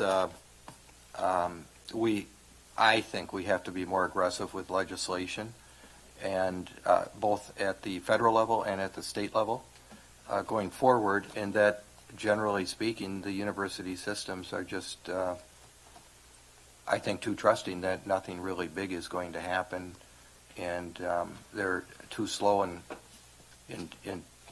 really putting into checks and balances on protecting what we have. Any thoughts on that? I could be offbeat, but I think you're right that there's a good deal of trust, particularly on the part of university administrators. If you were to survey faculty members, most faculty members are very concerned about Confucius Institutes and related organizations, and generally you would find that the faculty are opposed to Confucius Institutes. In fact, the American Association of University Professors, the largest union of professors, is opposed to Confucius Institutes and has issued a statement to that effect, dating all the way back to 2014, I believe. But university administrators are the ones who are invited on junkets to China. Frequently, the presidents of universities with Confucius Institutes are given awards in China, all expenses paid trips. They receive visits from important Chinese government officials. And so there's a good deal of wining and dining that goes on strategically with the university administrators. thank you very much. I guess to me, it's the legislature and Congress that really have to be on the forefront of this and looking at our university system and protecting what we have, because I think it will take a long time for the regents and the presidents of these systems to, across the nation, to really do what is right and act to protect what we have. Thank you. Senator Larson, did you have a question? Senator Royce, did you have a question? Senator Fine. Thank you, Mr. Chairman. You mentioned that the administration really likes these Confucius programs. Is it because the colleges are getting a cut of the funds to use for other things within their colleges rather than just run the Confucius Institute, so it's helping offset part of their other things and they get a bump for the other budgetary items? The money is constrained to the Confucius Institute, but there are a host of other financial benefits. One is that frequently Confucius Institute classes at their peak, when they were still open, the courses would be offered for credit. And one of the things I'm trying to track right now is if at these replacement programs, if these courses are also for credit, but I don't have the answer to that yet. But what that means is the university is using teachers who are being paid by a third party, by the Chinese government, and then charging students tuition to take that class. So, they're getting it both ways. They're not having the expense of running the class, but students are paying tuition for it. So that's one benefit. Another is that colleges frequently find once they have a Confucius Institute, once they have these kinds of partnerships with Chinese government agencies, then they start receiving a number of other financial benefits. The number of students from China starts going up, and they can charge international tuition rates, which are much higher than the rates for in-state students. Again, the president and the administrators begin getting these offers to go to China, and new partnerships begin to be set up. So it's almost like having a Confucius Institute turns on the spigot for a bunch of other financial benefits. Very good. Senator Paff, do you have a question? Senator Darling. Yes, thank you very much. And I might add, you have a very distinguished record. And I really am impressed with what you've said today. My question would be, you talked about do research. And research is costly and takes a lot of time, and you have to have the right people doing the research. Are there any national people that could help Wisconsin with this process of digging in and finding out the financials and finding out the administrators? That a lot of that information is not probably going to come freely to us. We'd have to do open records and Freedom of Information Act authorities. So are there any authorities that could help us? Consultants? Well, certainly we at the National Association of Scholars would be happy to help wherever we're able to.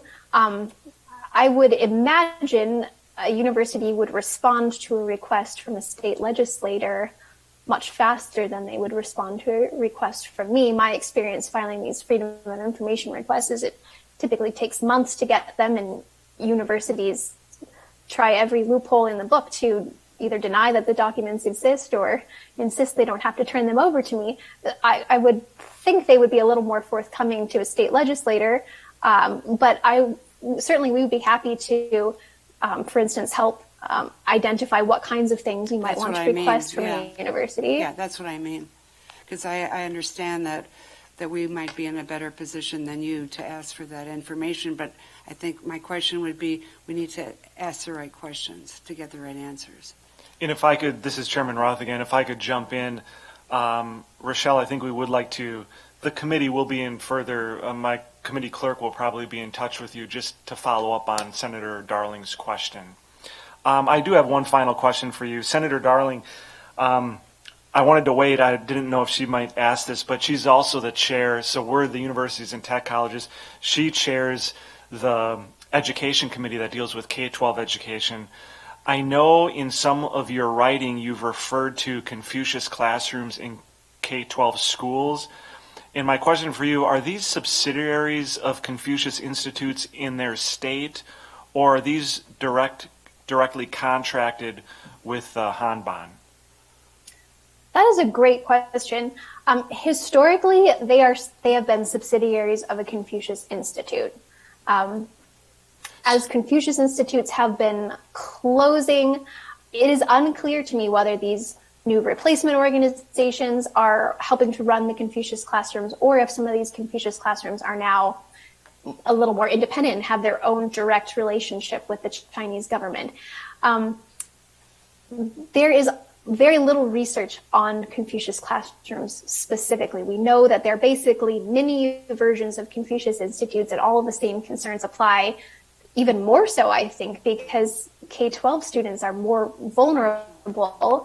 But I do not know if there are Confucius classrooms in Wisconsin. And if there are, I'm not sure who would be running them.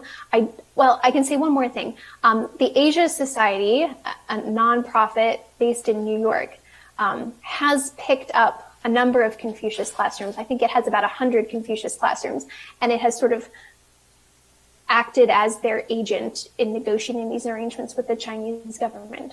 So that is one place you might want to look. A second thing is there is a consulting group in Tennessee. I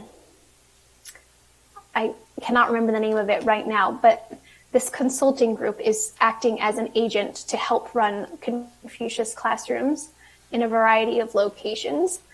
I'm sorry that's not more helpful, but no, it is something to look into. It's something that I think we want to look into, not particular in this committee, but I know other committees, the Education Committee, likely in the legislature, to look into the influence of Confucius classrooms. Rochelle, I appreciate your time with us here today, your testimony, your thoughtfulness in answering our questions. And I appreciate if you're willing and able to provide some of that information that we had referenced to the committee, we would appreciate that as well. I'm so thankful that we have people like you who are doing this behind the scenes work in research to help us as policymakers make informed decisions here in our states around the United States. So thank you so much for joining us. My pleasure. Thank you so much for looking at this issue. Have a good day. Thank you. With that, our informational hearing, I'm going to adjourn our informational hearing, and we're going to go back into now, we have three, in our public hearing, we have three more items of business. We have three appointments that we are going to hear here this afternoon. At this time, I would like to welcome up Megan Barr from the Wisconsin Technical Colleges. She is a student rep. She was nominated. You can take a seat there. She's nominated as a student representative on the Technical College Board to serve for the term ending May 1st, 2023. Megan is from Kenosha. She is a professional communications student at Gateway Technical College in Racine. Thanks for joining us, Megan. And why don't you just take a few moments and introduce yourself to the committee? Thank you. Hello, my name is Megan Barr, and I'm a proud student in the Professional Communications program at Gateway Technical College in Racine. Before attending Gateway, I was very fortunate to be able to volunteer over 1,500 hours for Versity Blood Center of Wisconsin, where I worked with donor families and recipients to share the importance of organ and tissue donation with the state of Wisconsin. I heard some absolutely incredible stories from these recipients and donor families, and was able to share these stories with the public when registering people to become organ and tissue donors. That opportunity gave me great experience in connecting with others and taught me the importance that someone's story can have. When that journey ended, my journey at Gateway began, and it has been a life-changing one to say the least. When I started at Gateway in the fall of 2018, I was a shy, quiet, insecure young woman who didn't know what I wanted to do with my life. I was a year out of high school, which was a very negative experience for me as a student with ADHD. I wasn't listened to or valued, and after failing class after class, I'd given up on myself completely. Gateway was different. After hearing all of my weaknesses my whole life, Gateway taught me that I had strengths. They brought out potential in me as a student leader that I didn't even know I had. After 1 year, I decided to enroll in the Professional Communications program and was hired as a student worker for Gateway's multicultural program. From there, I became a student leader for various student organizations, became the 2020 Gateway District Ambassador, where I represented my college among the 16 technical colleges in our state, became Gateway's first ever Newman Civic Fellow, which is a national fellowship program within Campus Compact for civically engaged students. And after this, I was selected to serve on the Gateway Board of Trustees as the student trustee, becoming the voice of the students. These opportunities are just a few in my Gateway journey, but have done so much for me as a student and as a young professional. I got the opportunity to share my story with so many different people and became a better public speaker from it. I was able to meet so many different students and was able to hear their incredible stories as well. With every speaking opportunity I had, and with every student story I heard, my passion for higher education grew, until eventually I decided I wanted to go into higher education as a career, and ensure that all students of all backgrounds have the opportunities to succeed and be leaders. I want to change lives of students just as Gateway and the Wisconsin Technical College system has changed mine. My journey continues with the WTCS board, where I'll advocate for students of all different backgrounds throughout this wonderful state. I am confident that I have the experience and passion to serve on this board and vote on important issues regarding students. All of the opportunities I've had in the past 2 years have prepared me for this role, and I have never been more confident than I am right now sitting before this committee that I am ready to serve. Thank you. Thank you so much, Megan, for being here. I guess the question I have for you, and this is an issue that we're kind of grappling with at the committee level, and I think you can provide perspective here as a student at a technical college. How do you and your friends and associates there, how do you view the technical college? Is this a pathway for people to go to four-year institutions to finish degrees, or is it seen more as a place, a career readiness center where people can go and get the training they need for a career without a four-year degree? I think it can be both. With tech colleges, the student population is so diverse. I had a classmate maybe a year and a half ago that was in her 70s, and she was just looking for a new opportunity. So I think it is a place for career readiness, but also you have those younger students who are looking to be able to transfer into four-year universities, and they need that 2-year system as a stepping stone, just as I did. When I first started at Gateway, it was just to bring my GPA up, and now I'm here, hoping to go into higher education and do so much more with my career. So I think it can definitely be both. Thank you. Senator Larson, did you have a question? Senator Nass? No question. Senator Royce, did you have a question? Senator Paff, did you have a question?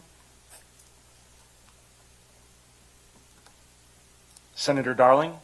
I don't have a question, Mr. Chair, but I have a comment, if that's okay. Please. I just want to applaud your coming here and your taking on this position. It's obviously you're a very talented and bright individual. You have a lot of strengths, and I'm really glad that you had the leadership to tell yourself that you were going to develop your assets and not dwell in your deficits. So thank you very much. You're an inspiration. Thank you. Thank you, Megan. We appreciate your time here today. At this time, the committee will ask Dr. Ashok Rai if you would come forward. Dr. Rai was nominated to serve as Congressional District 8 representative on the Board of Regents to serve for the term ending May 1st, 2028. Dr. Rai is from Swamico. He is the President and Chief Executive Officer of Prevea Health. Thank you for joining us, and why don't you just take a moment to introduce yourself to the committee. Thank you very much. Good afternoon, Chairman Roth and respected members of the Senate. I'd like to spend a few minutes with you today to explain why I feel I'm qualified to serve as UW Regent, but more importantly, explain why I want to. As a physician, a leader of a large healthcare organization, and a former leader of a national board representing healthcare, I believe I bring a strong skill set to the table.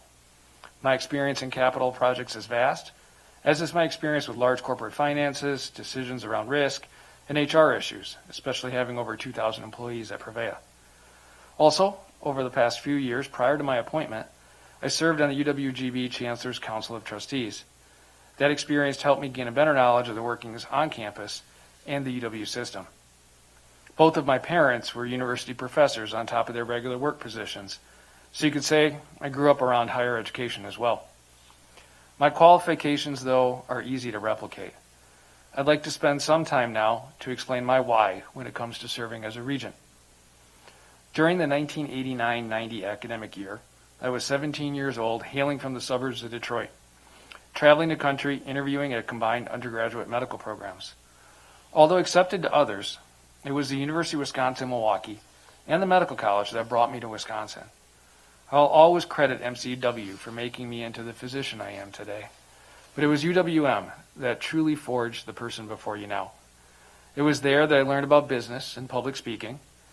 It was on that campus that I took my first art class, where a faculty member told me to definitely stick to medicine, as I had no hope as an artist. It was in the rooms and halls of Sandburg that I discovered true friendship. It was also the place where racism hit me square in the face for the first time, but I was supported so much by the resources on that campus. I spent countless hours in the UWM Union Building, involved in student organizations, and worked in the food service office. It made me. It allowed me the chance to fall in love with our great state of Wisconsin, which I hope never to move away from. Now I have the honor and accept the great responsibility, if confirmed, of paying it forward. Since my appointment in May, I've also had the honor of visiting many of our great campuses within the system. My eyes have been opened to the great jewel we have here in Wisconsin. From learning at UW Parkside that we have students interning at the Kennedy Center for the Arts, to spending some real time with faculty and students at UW Stout, working to address the mental health needs of our state, I can tell you we should all be proud of the University of Wisconsin system. The Wisconsin idea can be heard loud and clear through the great work being done at all 13 campuses. Many have asked me about the time commitment it takes to be a regent and if I'm up for that. My response to all of you is that the service I hope to provide over the next 7 years will only be a fraction of paying back what the UW system has done for me. Thank you, and I look forward to working with all of you if confirmed. Thank you, Dr. Rai. One of the first hearings that we had as a committee back in January, I believe, just dealt with the coming demographic crisis.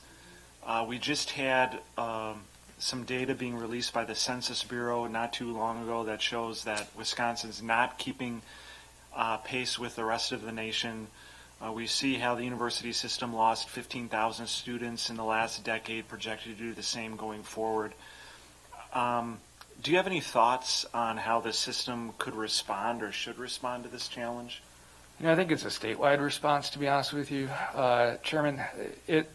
comes down to education at the K through 12 level, to making sure that we're encouraging higher learning, that we explain what higher learning is across all of our K through 12 classes, all minority classes, all students understand the opportunity and the value of that education. We have to stop the brain drain. Why would a student want to leave the state of Wisconsin for higher education? We need to ask ourselves that question. Is it our programmatic offerings? Is it the diversity on our campuses? I think there's some real questions that we need to have to answer and do some research on why it's happening. It's not going to be an easy overnight solution by any means, but I do look forward to looking for answers across the board, outside of the border regions, to find those answers. You've had the opportunity to serve now on the board for, gosh, maybe half a year or so, and during that time been to various meetings. As you see it now, what is the greatest challenge confronting, or if not the greatest, near the top of the challenges confronting the university system here in Wisconsin as you see it? As I see it, it's a $6 billion company when you look at it, and there are some changes that are going to be needed in the future. There are certain things that need to be centralized. There are certain things that are going to need to be supported at the individual campuses. And I think we need to work through that and have some honest and open conversations of what every campus gives back to the Wisconsin idea, which everyone does. But how do we promote that? How do we make it successful? And how do we make sure that it's fiscally responsible going forward as well? I'm going to turn to the committee now. Senator Larson, do you have a question? Question. I thought I heard a no, sir. I believe so. That's what I thought. Senator Nass. You've kind of answered where I would have gone. Actually, right out of the gate, I looked at everything medical, and obviously I'm wondering where that dovetails in, and you've explained that with your background. And I guess the chair alluded to a looming problem, challenge more so, coming. Roughly in 2026, we're going to be heading down on student population, K-12, and going forward. And I have urged the current administration and regents to redefine the UW system, because we are really going to be challenged, and to do nothing is kind of wait until you hit the wall. And it is daunting, and it can be political, obviously, the communities, and I'm not saying shut down a campus, that would be daunting, but redefining some of the requirements that are out there, getting students out, which would help them get out in less than 4 years when many are on a 5-year track right now. Degrees that are out there, there's a lot of duplication. You can go pretty much anywhere in the state and get a teaching certificate. I don't know that that's necessarily the right thing. So there are a lot of things out there, I think, and others. Dorms. At some point, we got to throttle back on building dorms, so we're not going to have the students to go into them. And so, just a suggestion, I guess, to the administrators and the regents, that we really should start looking at the future now, because it's coming at us pretty rapidly. I agree with you, Senator. At one of the regent meetings, when it came to passing a budget, I strongly suggested that we have a long-term strategic plan that had a lot of input going into that. But I also think it's important that we invest to be successful. We have not invested over the years in some of our campuses, and that has put us in a competitive disadvantage. As I mentioned, the brain drain. Students that are looking outside of the state of Wisconsin to go to school, because maybe our dorms do need to be replaced. Maybe we do need a different degree path, or we do have infrastructure issues. So I think we have to look at it from all sides going forward, but it definitely has to be looked at from a strategic standpoint and set goals that we, both legislature, the executive branch, and the regents can all agree to, that are distinct goals that we need to accomplish to make sure that we're sustainable and make sure the Wisconsin idea lives on. I would agree. I just think the reforming, I haven't seen it really anything significant, and I would agree it's time to look at it now. It's going to be challenging, no doubt about it.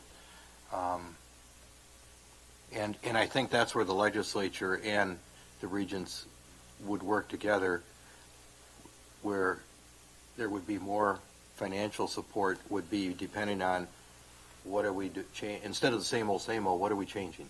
How are we going forward and make it really, every dollar we put into it is well spent? I agree that for this to be successful, for all of us to be successful, it has to be a collaborative approach. Thank you. Senator Royce, do you have a question? Senator Fine. Thank you, Mr. Chairman. Sorry I wasn't here for your original testimony, but I will read it. I glanced over it. What kind of qualities are you looking for in the next president of the UW system? Thank you, Senator Fine, and I am on the search committee, so that's a good question great. to ask me. I think we need to look at somebody that understands, as both Senator Roth and Noss have pointed out, that there are challenges not only for the state of Wisconsin, but for higher education in general. And somebody who understands that both from the academic perspective and also, once again, a $6 billion company perspective that needs to be sustainable going forward.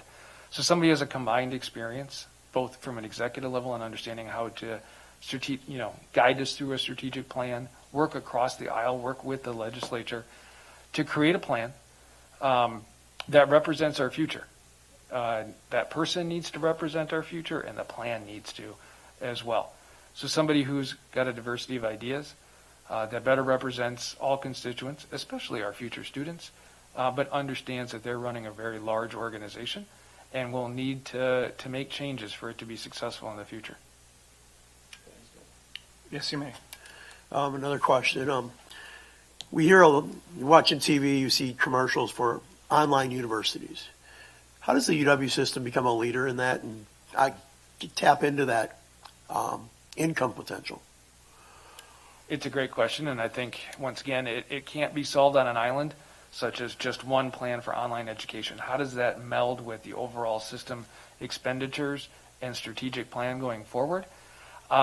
There are certain advantages online, and as I think we've seen lately in the last couple of years, some certain disadvantages to it, but we do have to be competitive. And for that, and I'm not here to campaign to the committee for money, but it is going to take an infrastructure change. Our current computer infrastructure at UW system from a cybersecurity standpoint and for an ability to offer this isn't there yet. We're going to need some significant investments in a variety of areas for the system to be competitive in the future, both nationally and worldwide. Senator Paff, did you have a question?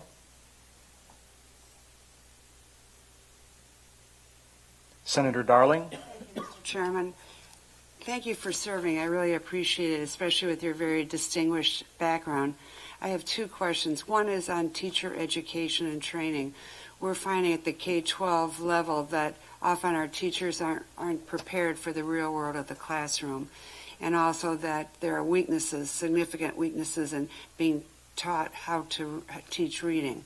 That's one question. What are your thoughts on that? And the second would be that we often have a mismatch of what we need in our real world of work and what the majors are. For instance, we have shortages of nurses, teachers, and engineers, and it really hurts our economy, yet we have a lot of action in other curriculum and courses, majors, that really don't have a lot of value added to our state other than the value added of higher education and the continuation of learning. Could you respond to those, please? Sure, I'll take the first one. Just not being a teacher, but being a physician, we are naturally teachers, and we learn from doing. And I think as we look at our teacher preparedness, making sure that we have more opportunities for our on-campus students to be integrated into the real world and to be able to really use their skills more often. I saw an example of that at UW Stout, actually, at my last visit with early childhood education, where the on-campus early childhood daycare was really located literally within steps of where the students were being educated. And everybody that's enrolled in childcare there actually agrees to consent to some research and to help those students learn. We need more collaboration and more creativity like that to prepare our learners to be better teachers right now. So that's at least coming from my experience in healthcare and how we've done things. Trying to remember the second question exactly, but really I think when it comes to the degree programs we offer, the UW system has a significant responsibility when it comes to the state's workforce going forward. There's no doubt about it. and also has to live its academic missions as well put out in Chapter 36, and in making sure that we have well-rounded academic individuals populating this state. We need higher learning and we need more of it. I think there are ways when we come to systematic investments going forward that follow a plan that not only follows the workforce plan but also follows the mission. So I guess it goes back once again to what Senator Noss and Roth talked to me about. If we had a plan, and we know that plan over the 10 years is this is the workforce that we want to invest in, this is the level of collaboration we want to invest in, then that's where the money would be put. But right now, every single campus has a plan, but globally in the state of Wisconsin, given our needs, the system has to meet that. I think that's what we can do going forward, and to have a good spending plan that meets that academic plan. Thank you, Dr. Rye, for your time here in your testimony today. At this time, last but certainly not least, it's been a busy day, but we would like to invite Kimberly Schall to come up before us. Kimberly Schall was nominated to serve as a public member on the College Savings Program Board to serve for the term ending May 1st, 2025. Kimberly is from Madison. She is the Senior Vice President and General Counsel of National Guardian Life Insurance Company. And Kimberly, welcome, and why don't you just take a moment to introduce yourself. If you can press the green button on the other side. Clearly not a pro at this. Thank you. As the senator shared, I'm a lawyer by trade, spent my whole career in insurance, have been on the 529 board for several years, probably about 10 years. I have kids in college, one who graduated. I'm a staunch believer in the program, and I enjoy the opportunity to provide public service and make sure that the accounts parents are investing in for their kids are stable and adequate and growing. I believe in the program. At my company, we have employee contributions set up. That's something new that the plan did a few years ago, which makes it a lot easier to grow the account when the money is just coming out of your paycheck. And I appreciate your consideration of my appointment to serve for another term on the board. Thank you. I'm just wondering if there's a particular perspective that you think you being on the board as a public member brings that otherwise might be lacking. Well, the board has a number of diverse members. I guess what I bring is maybe some real life experience with kids in college, saving for it, using the money, understanding the ins and outs of the program, appreciating good customer service that the program provides, complaining about bad customer service. So I think I'm an objective member of the board that can offer some input that's valuable. Thank you. I'll go to the committee now. Senator Larson, do you have a question? Looking at, as you've been a member of this board for a while, I'm curious if the more recent, and then this has always been a piece of it, but the more recent phenomenon of conscious investment comes into play in terms of where funds are allocated, as they are as they are with the board. And as those fit within the mission of the system that you are serving with the College Savings Program Board. So, for instance, not investing in instruments that would go against the mission of what the UW would stand for. Well, in terms of the investment profile that parents have a choice, parents and grandparents, it's very diverse. There's a great mix. We study the mix every quarter, and I think that people can invest with their conscience. There's plenty of opportunities for different funds that work for them. Is that sufficient for you?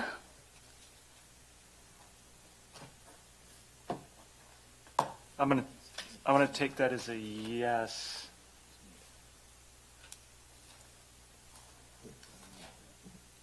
I will take that as oh, go ahead. Sorry, no, I wasn't able to unmute. Yeah, I guess if there's any, if that, I appreciate the response in a generic, but I'm curious if that is something that's coming up more for something that is being sought out on a broader scale, and if so, if so or if not, how is that being handled?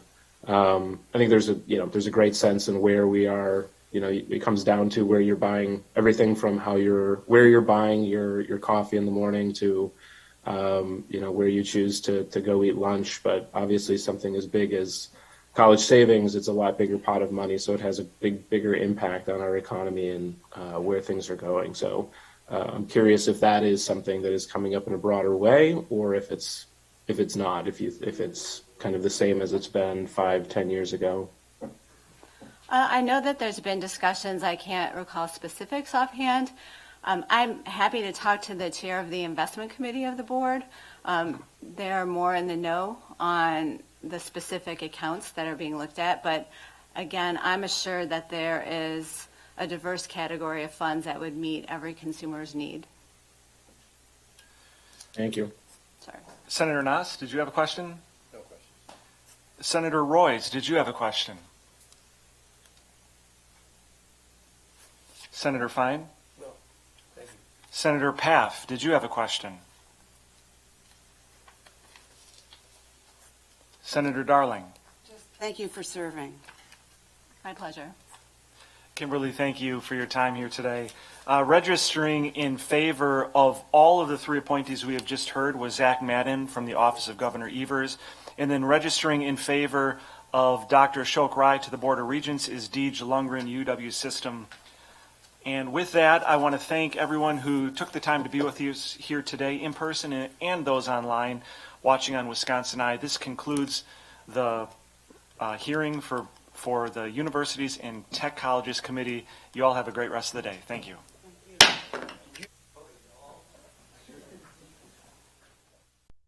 This program is a production of Wisconsin Eye, an independent, nonpartisan, nonprofit media network with a mission to inform, educate, and engage the citizens of Wisconsin.